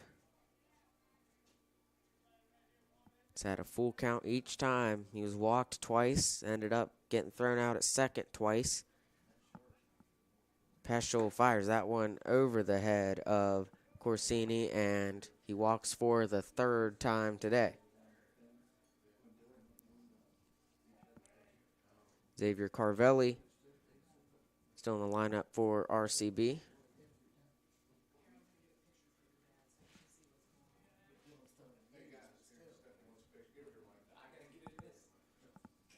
Pitch from Peschel, that one up high, ball 1 to Carvelli. He's got 1 on and nobody out. Top of the 5th inning, RCB needs to score 4 runs to keep the game alive. Pitch misses outside. It is 2-0.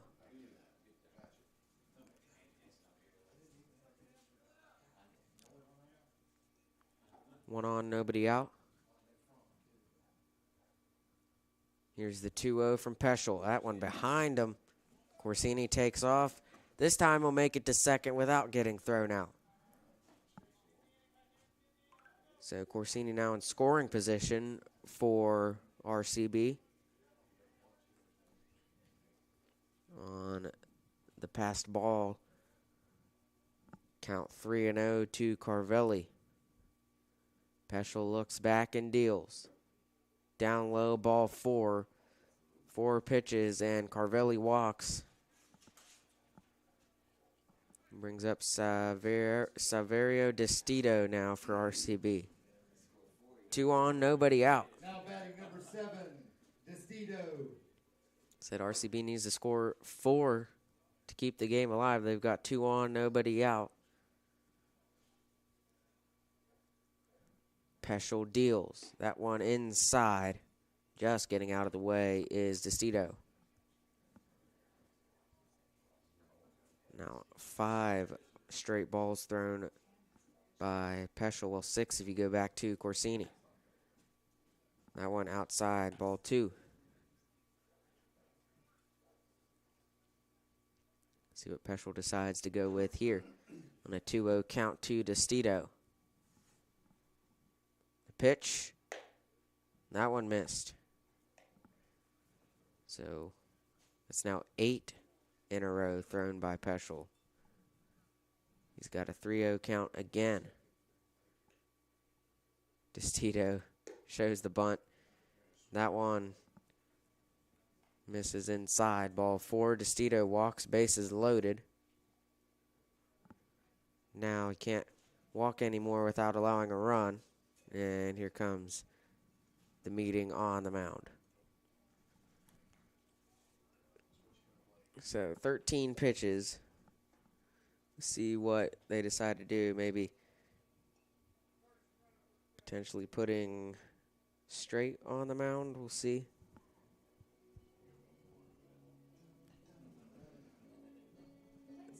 Peschel threw 9 consecutive balls. That's not something you want to do, especially when you need 3 outs without allowing 4 runs. And now, if one swing of the bat could put RCB back out of the 10-run rule. See what they go with. They're going to stick with Cam. So Cam will remain on the mound. He's got the bases loaded, nobody outs, and it's been 10 pitches since he's thrown a strike. See what he can come up with here against Ashton Schaefer. The pitch inside. No, they called a strike. So caught the inside corner for strike 1.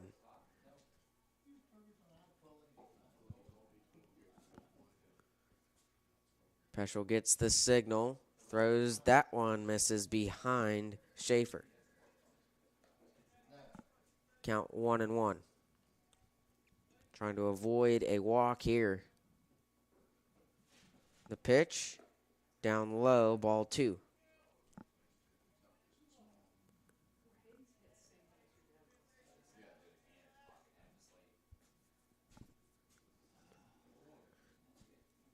Peschel deals the 2-1.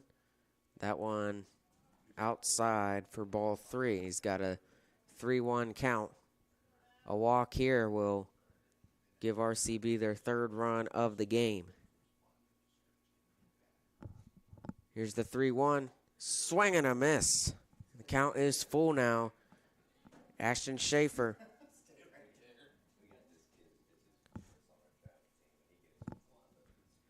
See what Peschel can do. The payoff pitch, and it is in the air and out of play.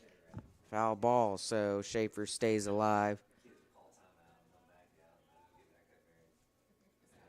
Count remains full. Payoff pitch, and that one's over the head of Schaefer RCB scores a run on the walk there. It's 15-3.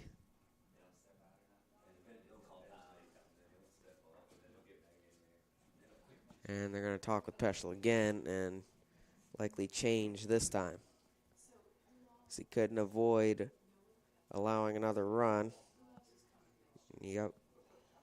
He comes off the mound, and it looks like Veltri will go back to the mound. Yes, Tyler Veltri back on the mound. So Peschel came in relief for Veltri, and now Veltri's come back in. We'll take a break as he warms up. We'll be back quickly. In the meantime, here's a message from Cracker Barrel. Here at the Cracker Barrel, home-style food and great value go hand in hand, with favorites like slow-simmered chicken and dumplings starting at $7.99, or perfectly golden fluffy buttermilk pancakes with your own bottle of warm syrup. Come fill up on favorites without emptying your wallet. Cracker Barrel. Take care now. Back at Mary Lou Retton Park, Tyler Veltri warming up. He's back on the mound.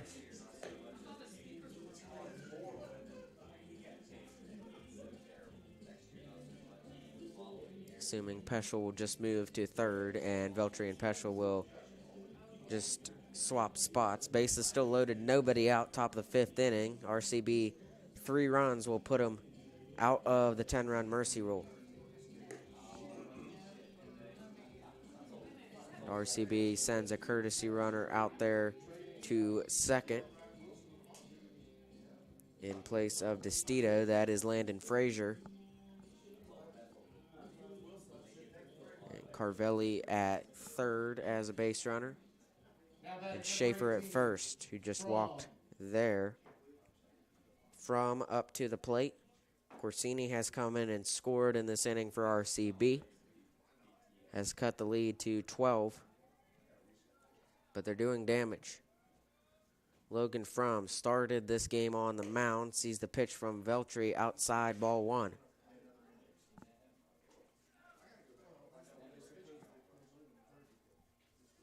Polar Bears will be back in action tomorrow night against Grafton. That one down low for ball 2. That one will be here at Mary Lou Retton Park. We will be live streaming that one. The pitch swung on. This is into left field, and it is down fair territory. 1 run comes in for RCB. That is Carvelli. Frazier's in, and it's back to a 10-run game on the 2 RBI single by Logan Fromm. Runners on the corners, nobody out for RCB. Last Monday, these two teams played in Clarksburg. Polar Bears won 15-5. That is the score at the moment. McGlosky up to the plate for RCB. That one misses, ball 1. Carvelli came in and Frazier came in.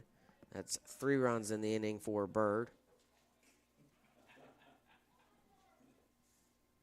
Taking off is Fromm. He tries to steal second. Throw by Miller is not in time. And stolen base there by Logan Fromm.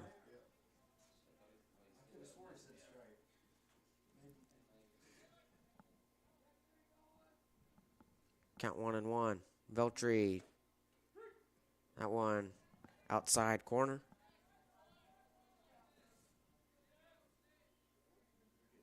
Count 1-2. 2 runners in scoring position, nobody out. The pitch from Veltri. Swung on, it is in the air and foul as Maglowski stays alive with a 1-2 count.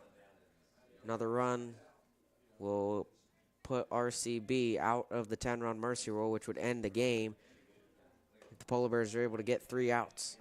They haven't gotten 1 yet, and they've allowed 3 runs. The count 2-2 now to Maglowski.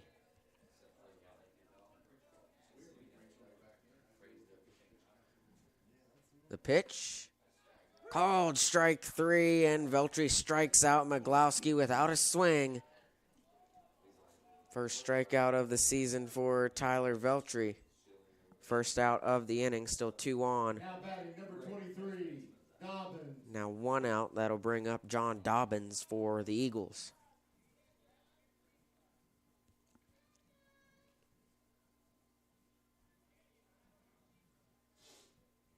Two on, 1 out. The pitch from Veltri down the middle for strike 1.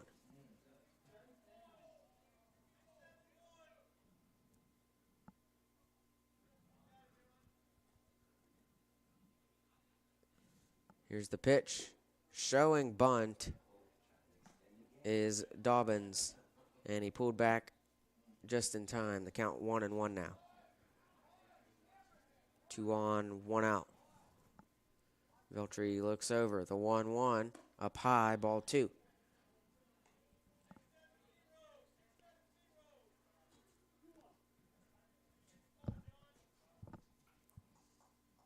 Count 2-1. The pitch inside, almost caught Dobbins, and the count now 3-1. Trying to avoid another bases loaded situation. They do have 1 out. The pitch up high, ball 4. Dobbins walks. Bases now loaded for J.D. Ford. A walk would take RCB out of the 10-run mercy rule and send it to the bottom of the 5th inning regardless. He's got the bases loaded now. The pitch swung on, grounded, foul. So the count 0-1 to J.D. Ford.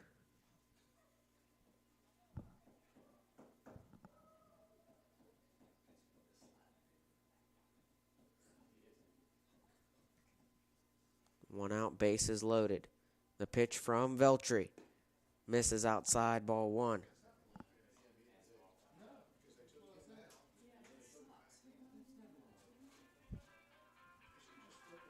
Veltri steps back on the mound.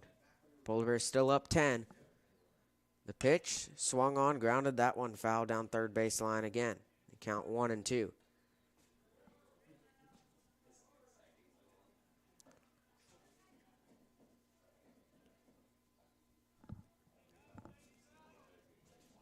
See if Veltri can get his second strikeout here. The pitch, no, up high, ball 2.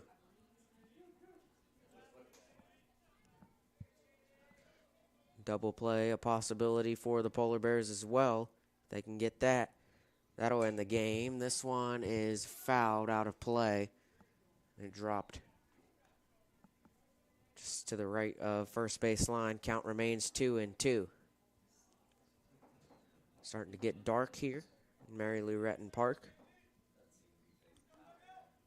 2-2 count, 1 out, bases loaded. The pitch from Veltri just up high, and the count now full.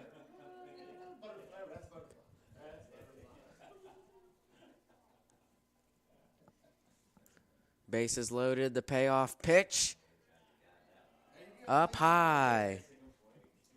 Ball 4, RCB trails by 9 now. Another run comes in. That is Ashton Schaefer, who has walked in there. Number 4, Barnett up to the plate now for RCB. Bases still loaded, only 1 out. Veltri fires a swing and a miss there by Barnett. Again, double play could be a factor here. She's still got experienced players at second and short. Cooper Keener, the freshman, at first. Vianney at the 6th spot and Straight at the 4. Bases loaded, 1 out, 1-1. This is grounded. It could be 2. Nope, came out of the hand. They try to throw home and safe. Peschel had a chance at the double play. Could have chosen what base he went to, could have tagged third, but he tried to throw home and it came out of his glove.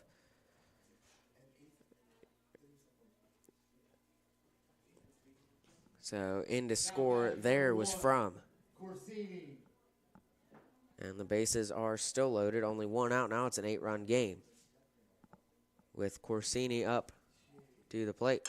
Is swung on. That is into the glove of Peschel. He falls. They try to throw home.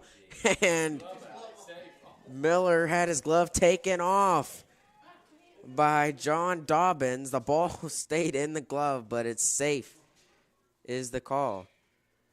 Take a look. Grounded to Peschel. Tries to throw home. And it was right on the money, but Dobbins ripped the glove out of the hand of Miller. The ball came out at the end. And it's 15-8. And bases are still loaded. Only one out. And you got to be careful right here if you're Fairmont Senior, because if you keep letting this happen, RCB could be back in this game potentially contending for the win.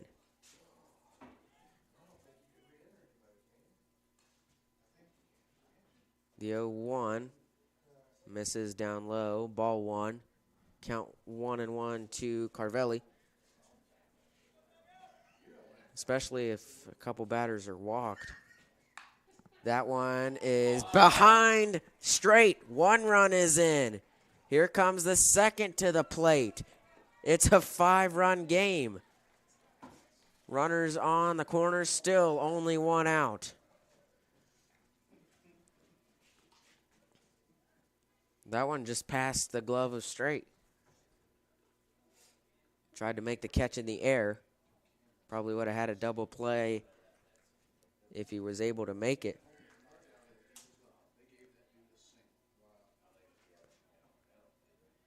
Runners on the corner, still only 1 out.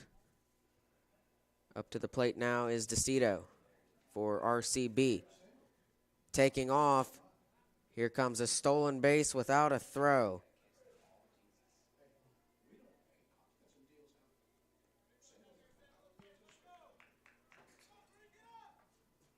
That was Carvelli with the steal. So 2 runners in scoring position now. The pitch to DeCito. That's a base hit. Another run comes in. Carvelli's going to try it. It's a 3-run game. Polar Bears are going to have to do something because RCB is back in this game contending for the win. That is their 10th run of the inning. And there's still only 1 out. They got a base runner on. DeCito has 2 RBI single. Courtesy runner is Landon Frazier in place of DeCito at first. The batter is Ashton Schaefer. The pitch misses outside, ball 1. So RCB has a 10-run inning in this game. Polar Bears had a 10-run inning in the second inning. It's a 3-run game. The pitch from Veltri. This one is in the air. Sharps. Can he make the catch in left field? Yes, he can. 2 away. That one was high into the glove of Braden Sharps. Now there's 2 away, bringing up From. Number 18, From.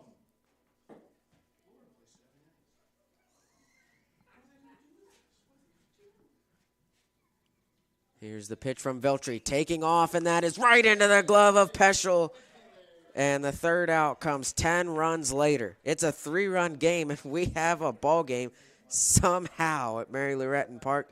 Bottom of the 5th inning coming up when we return here on Video Productions. Hi, this is Meredith Mayer from Fairmont, West Virginia, and when I'm back home, you can find me at my local Par-Mar store. We had that thundering herd pride at your local Par-Mar stores. We are over 200 stores strong and growing.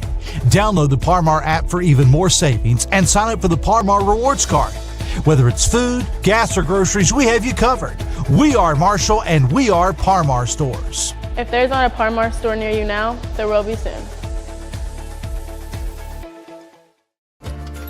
Here at the Cracker Barrel, home-style food and great value go hand in hand, with favorites like slow-simmered chicken and dumplings starting at $7.99, or perfectly golden fluffy buttermilk pancakes with your own bottle of warm syrup. Come fill up on favorites without emptying your wallet. Cracker Barrel.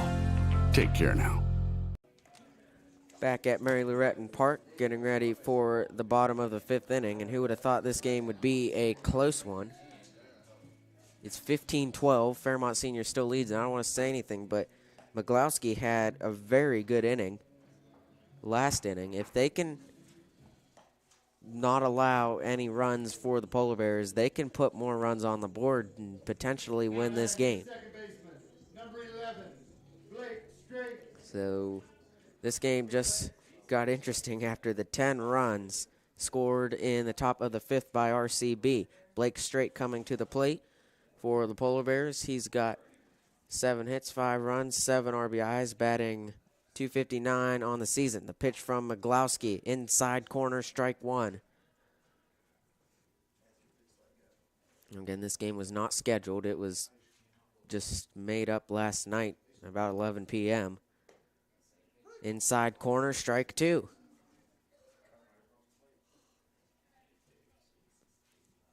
Count 0-2. McGlowski deals, went to the curve. This one rolling down third base line, picked up by Hupp. Throw to first is way over the head and off the fence. And Straight is on. Leadoff single. Brings up Hayden Jones for the Polar Bears. Now batting, number 24, Hayden Jones. Straight is the base runner. I think Straight may have made a mistake there. He turned to second. So if RCB would have tagged him, he could have been out. That one gets away from DeStito. And Straight gets the second on the passed ball. So Straight in scoring position. Nobody out. Count 1-0 to Hayden Jones.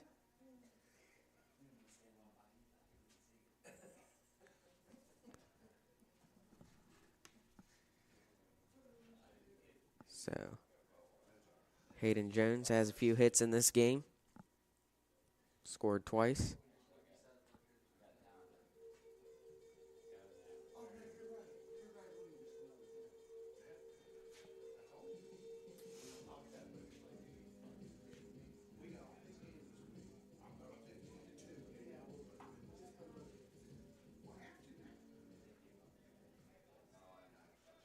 Jones steps up to the plate. 1 on, nobody out. The pitch from McGlowski. The 1-0 down low. Well, that was 1-0. 2-0 count to Jones now. Straight the base runner at second. McGlowski fires. That one makes it a 3-0 count.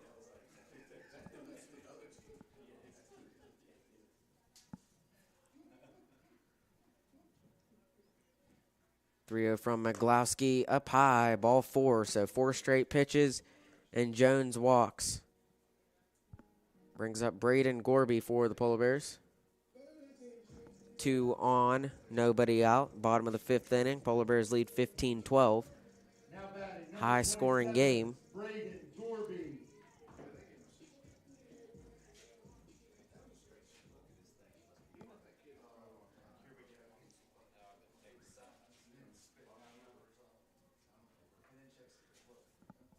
McGlowski will fire to Gorby, showing bunt. It's in the air, and DeStito couldn't get there in time. He tried to dive for it, but it goes foul. Count 0-1.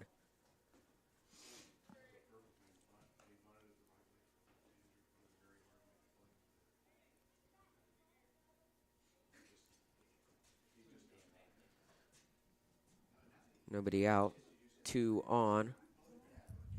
Straight the base runner at second. Jones the base runner at first. Gorby has an 0-1 count. McGlowski fires just a bit up high. Count 1-1. And what looked to be a game that would end in 5 innings is now likely to go to 7. The pitch, swing and a miss by Gorby. Count 1-2.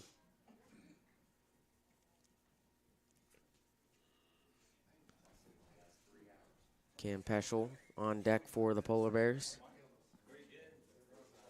McGlowski fires. That one misses outside. Count 2-2.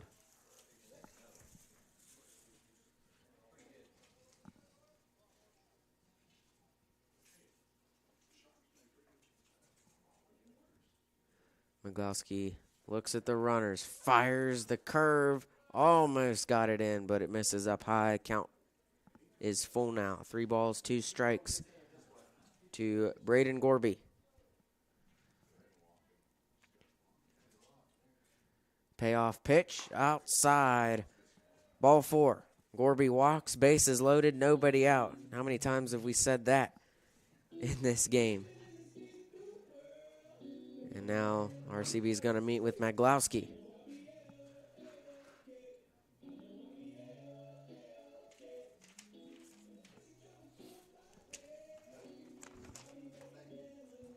If you combine all the pitching changes between the two teams, 5 in total, 2 for the Polar Bears, and 2 for the Eagles and 3 for the Polar Bears.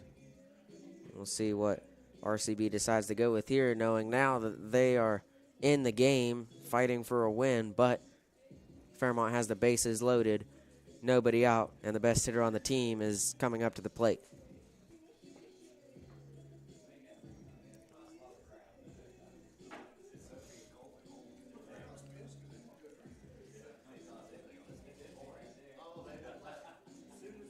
McGlowski will stay on the mound for RCB.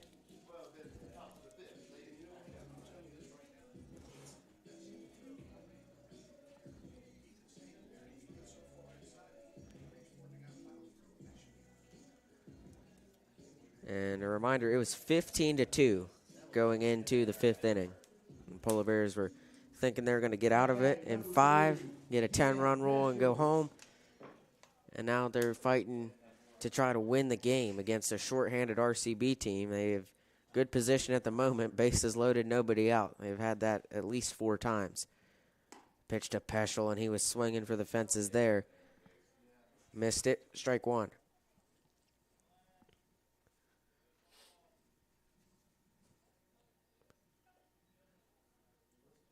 He's got 3 hits already, and that one misses inside, ball 1. He's got 3 hits, 3 RBIs in this game for Cam Peschel. Accounted for 20% of the Polar Bears' runs. That one is in the dirt, ball 2.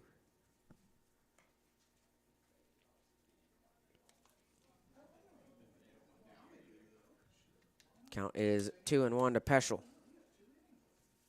Base is loaded. The pitch up high, ball 3. A walk here will put the 16th run of the game in for the Polar Bears, and still nobody out.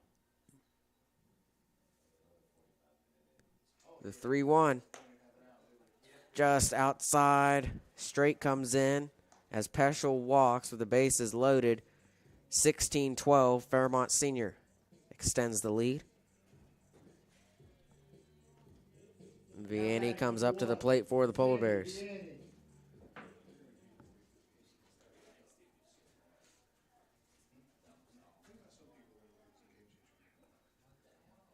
McGlowski steps off the mound for a second. Something happening over by the RCB dugout. They're going to go talk to McGlowski again, and it appears they are.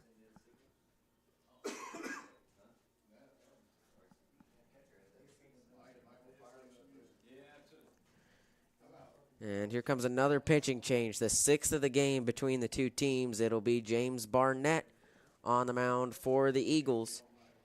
And he comes in with the bases loaded, nobody out, trailing by 4 in a tight game. So Barnett comes into the game. He was the designated hitter. We're going to step aside while Barnett warms up. Polar Bears lead 16-12, bottom of the 5th inning from Mary Lou Retton Park. You're watching live streaming coverage of Polar Bear baseball on Video Productions.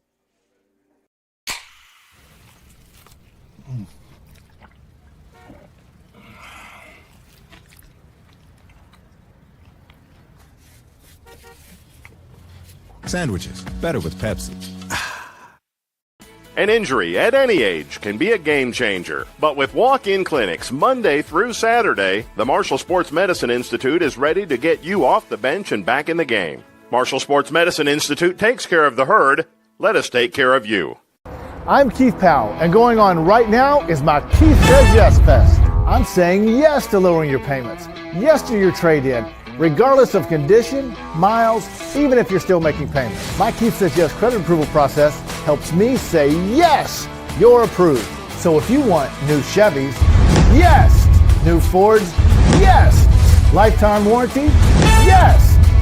Come see me, Keith Powell at Yes Chevy in Hurricane and Yes Ford in Huntington. Welcome back to Mary Lou Retton Park. Polar Bears lead the RCB Eagles 16-12. We're still in the bottom of the 5th inning. Coming in relief for McGlowski will be James Barnett for the Eagles. Polar Bears have the bases loaded and nobody out. Look to see if RCB decides to change any other positions in the field. Hupp is at third, Schaefer at short, Corsini at second, and Fromm is the first baseman. Doesn't look like any of those have changed. Estito is still the catcher. Barnett was the designated hitter, so theoretically they could just swap him without having to do anything in the field, and I think that's what Byrd is going to do.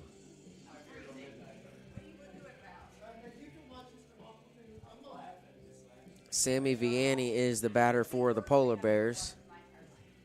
Base runners are Hayden Jones at third, Braden Gorby at second, and Cam Peschel at first. Blake Straight has come in and scored after Peschel was walked with the bases loaded.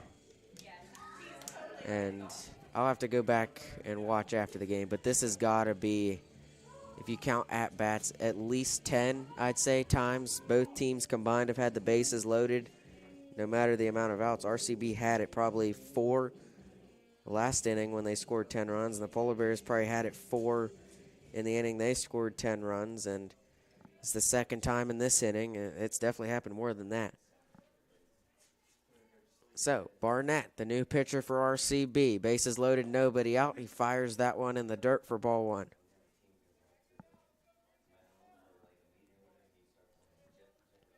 Count 1-0.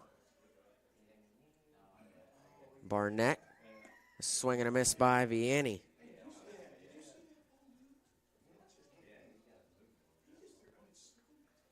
Count is 1-1. Barnett, the pitch, grounded, could be 2. Schaefer to Corsini to Fromm, gets away from Fromm. Jones is in and scores. Gorby stops at third. So another run is in for the Polar Bears. It's 17-12.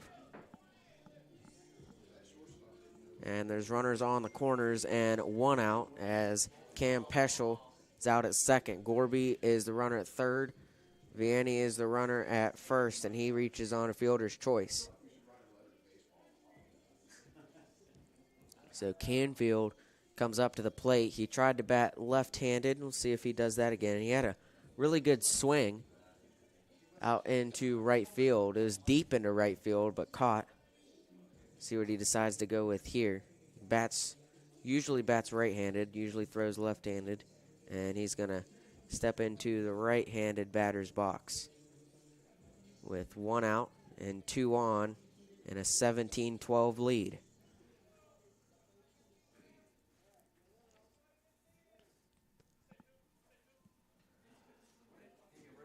The 4th pitch of the game for number 4. Taking off is Vianney. The throw gets behind him. Gorby comes to the plate, 18-12. And Gorby is in. Another run for him on the day.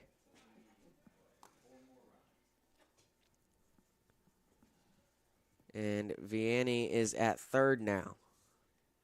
It's 1 out and 1 on. It's a 6-run game again, and now it could be thinking 10-run mercy rule, 1 out. They need 4 runs, the Polar Bears, to get a 10-run lead. The pitch misses outside by Barnett. Count 1-1 to Canfield. 1 out, 1 on. Base runner is Vianney at third. in scoring position. The 1-1 outside ball 2.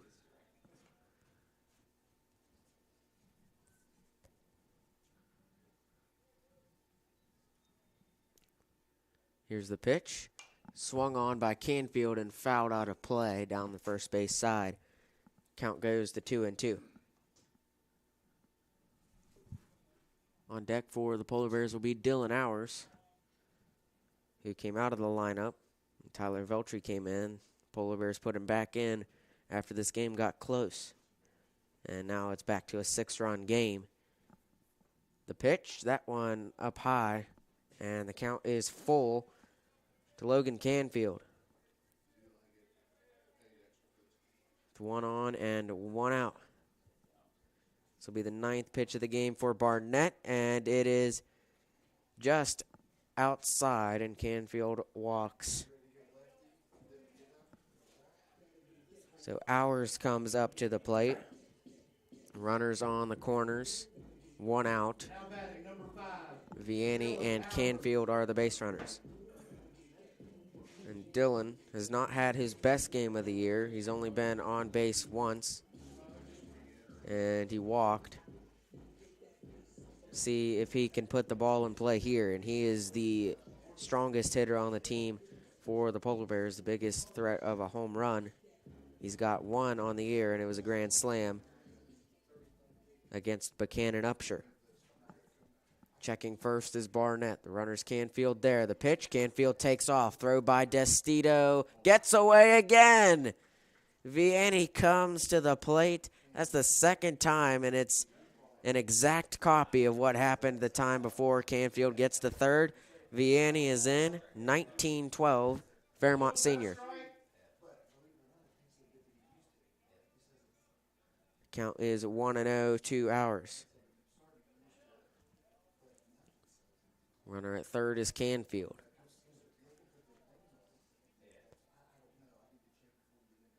Pitch from Barnett gets away from Destito, and Canfield remains at third. Now, Schaefer has moved over in front of second. They're trying to get a little trickery there, and Schaefer will move out of the way. And Corsini will try to catch it. I think Schaefer should probably catch it next time because it's gotten around to both times. The grounder is passed up into left field. Canfield is in. An RBI single for Hours puts the 20th run of the game in for the Polar Bears. And this is by far the most the Polar Bears have scored in any game this season. Hours is on with an RBI single, sending Canfield home. Number 31. Still only 1 out, 1 on. Veltri comes up to the plate in place of Brock Martin, who started on the mound for the Polar Bears, but seemed like forever ago. And Veltri shows bunt. 1 out, and stepping off the mound is Barnett. 8-run game, and the run that could end the game is at the plate. Tyler Veltri represents it. The pitch is high. Hours takes off to second, and that one gets away as well. And Hours goes to third.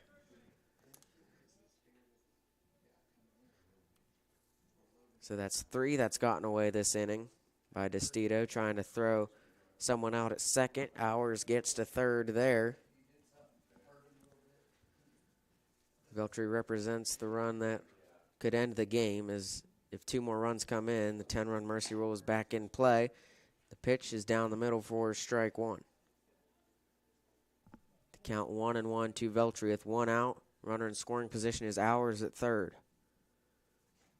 The pitch swung on by Veltri. This is going to get down and behind Dobbins in right field. Hours is coming home, and Veltri gets to second on the error by Dobbins. Hours comes home. Veltri in scoring position for Ethan Miller. Now batting, number 4, Ethan Miller. Only 1 out. Another run will end it in 5, which is how we expected it to happen in the first place when it was 15-2. Now it's, 16 runs later. Pitch up high to Miller. Misses for ball 1.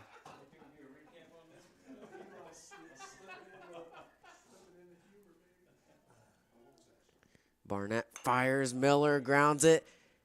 And the throw to first is in time. That's the second out. Veltry's coming to the plate. The game is over.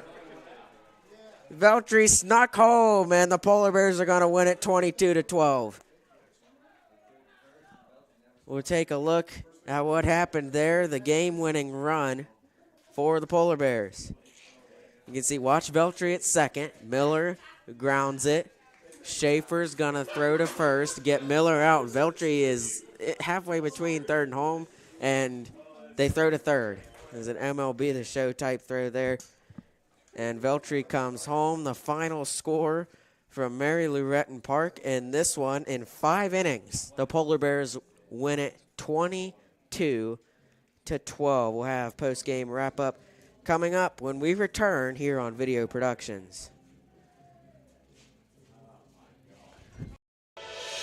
Hi, this is Meredith Mayer from Fairmont, West Virginia, and when I'm back home, you can find me at my local Parmar store. We had that thundering herd pride at your local Parmar stores. We are over 200 stores strong and growing. Download the Parmar app for even more savings and sign up for the Parmar Rewards Card. Whether it's food, gas, or groceries, we have you covered. We are Marshall, and we are Parmar stores. If there's not a Parmar store near you now, there will be soon.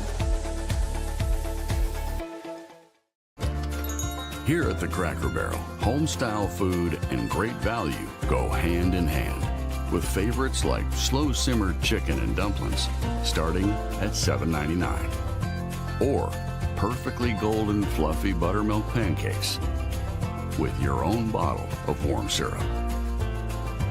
Come fill up on favorites without emptying your wallet. Cracker Barrel. Take care now.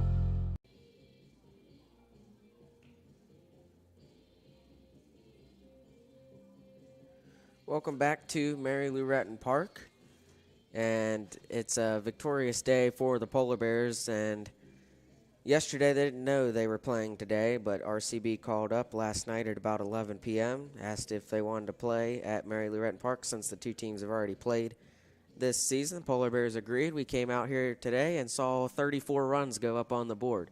Polar Bears win it 22-12, and we'll go through the scoring recap and buckle up because this is going to take a while. So first inning was scoreless, believe it or not. It was the second inning that blew it open. Polar Bears scored 10 runs. Peschel, Vianney, Martin, and Veltry scored twice in place of Martin. Straight scored twice in place of Miller. Whitehair scored, Jones scored, and Gorby scored. Put the Polar Bears up 10-0. Then in the top of the third, RCB notched 2 runs. Ford and Bennett came in for the Eagles, made it 10-2. Go back to the third inning. Polar Bears put up 3 more runs, put 13-2 run there. And then Polar Bears again in the fourth inning scored 2 runs, made it 15-2, sent it to the top of the 5th inning. And this is where, this 15-2 going into the inning. Polar Bears are kind of like, okay, this is going to be it. All we need to do is get 3 outs and without allowing 4 runs. And they didn't just allow 4 runs, they allowed 10.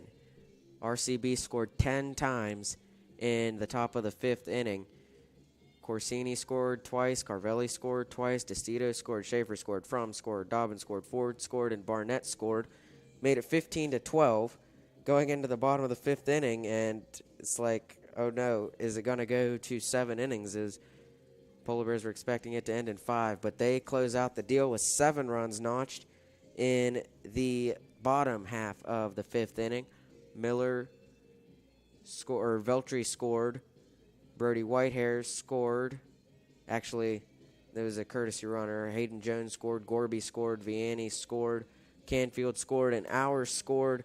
Veltry was the one that came in and finished the job for the Polar Bears, and we'll take a look at how he did that because it's kind of crazy.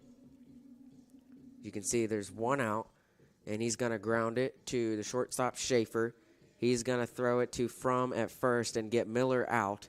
And you see Veltry between third and home, and Frum threw it to third. And Veltry just took off to the plate. That ended the game. The final score being 22-12. Polar Bears and Eagles played last Monday, 7 games ago. And Polar Bears 10 run to RCB in that one, 15-5, and that was looking like what the final score is going to be in this one until it became 15-12, and the Polar Bears pulled away in the bottom of the 5th inning, and it still ended in 5, just not how the Polar Bears really expected it to go. Take a look at the upcoming schedule for Fairmont Senior. They'll be back in action here tomorrow night at 5:30 against Grafton. We'll be here covering that one. Then on Wednesday, they will be at Elkins. Friday, they will be at Williamstown. And then we'll be back here Monday and Tuesday of next week for North Marion and Lincoln. And the North Marion game will be a big one. Should bring a big crowd to that one. They're also here next Wednesday against Wheeling Park, a Quad A, well, AAA school. They will be Quad A next year when baseball goes to the 4-class system. And then the Polar Bears will close out their regular season next Thursday at Buchanan Upshur, who they already beat 12-6 earlier. That was the game where Dylan recorded his grand slam. Take a look at the upcoming schedule for RCB, who falls to 9-12. Second time they've been 10-run, and this week they have played 2 games, North Marion and FSHS, and they've allowed 43 runs combined. So losing 3 starters in the brawl against Philip Barber has not worked out good for RCB as they lose 4 in a row. And if you combine all 4 of those games, that'll be 66 combined runs in just the last couple of days for RCB. Looking ahead for the Eagles, though, as they will soon get those suspended players back. They play Lewis County tomorrow in Clarksburg, and Lewis is really good. They'll play at home on the 24th and 25th and 26th. 26th is the rematch against Philip Barber. And then they play the Saturday at Tyler Consolidated, also is a pretty good team. And RCB still has a lot on their schedule. At Buchanan on the 30th, at Liberty on May 1st, at home versus Bridgeport and Doddridge County on the 2nd and 3rd, and then they wrap up their regular season Saturday, May 4th at Parkersburg High School, another AAA school. But until tomorrow, we'll see you in about 21 hours. The Polar Bears and the Bearcats will play here tomorrow night, but right now the Polar Bears are celebrating a 10-run win over Robert C. Byrd, 22-12. The final score. I'm Eli Brady signing off from Mary Lou Retton Park, where the Polar Bears have won here on Video Productions.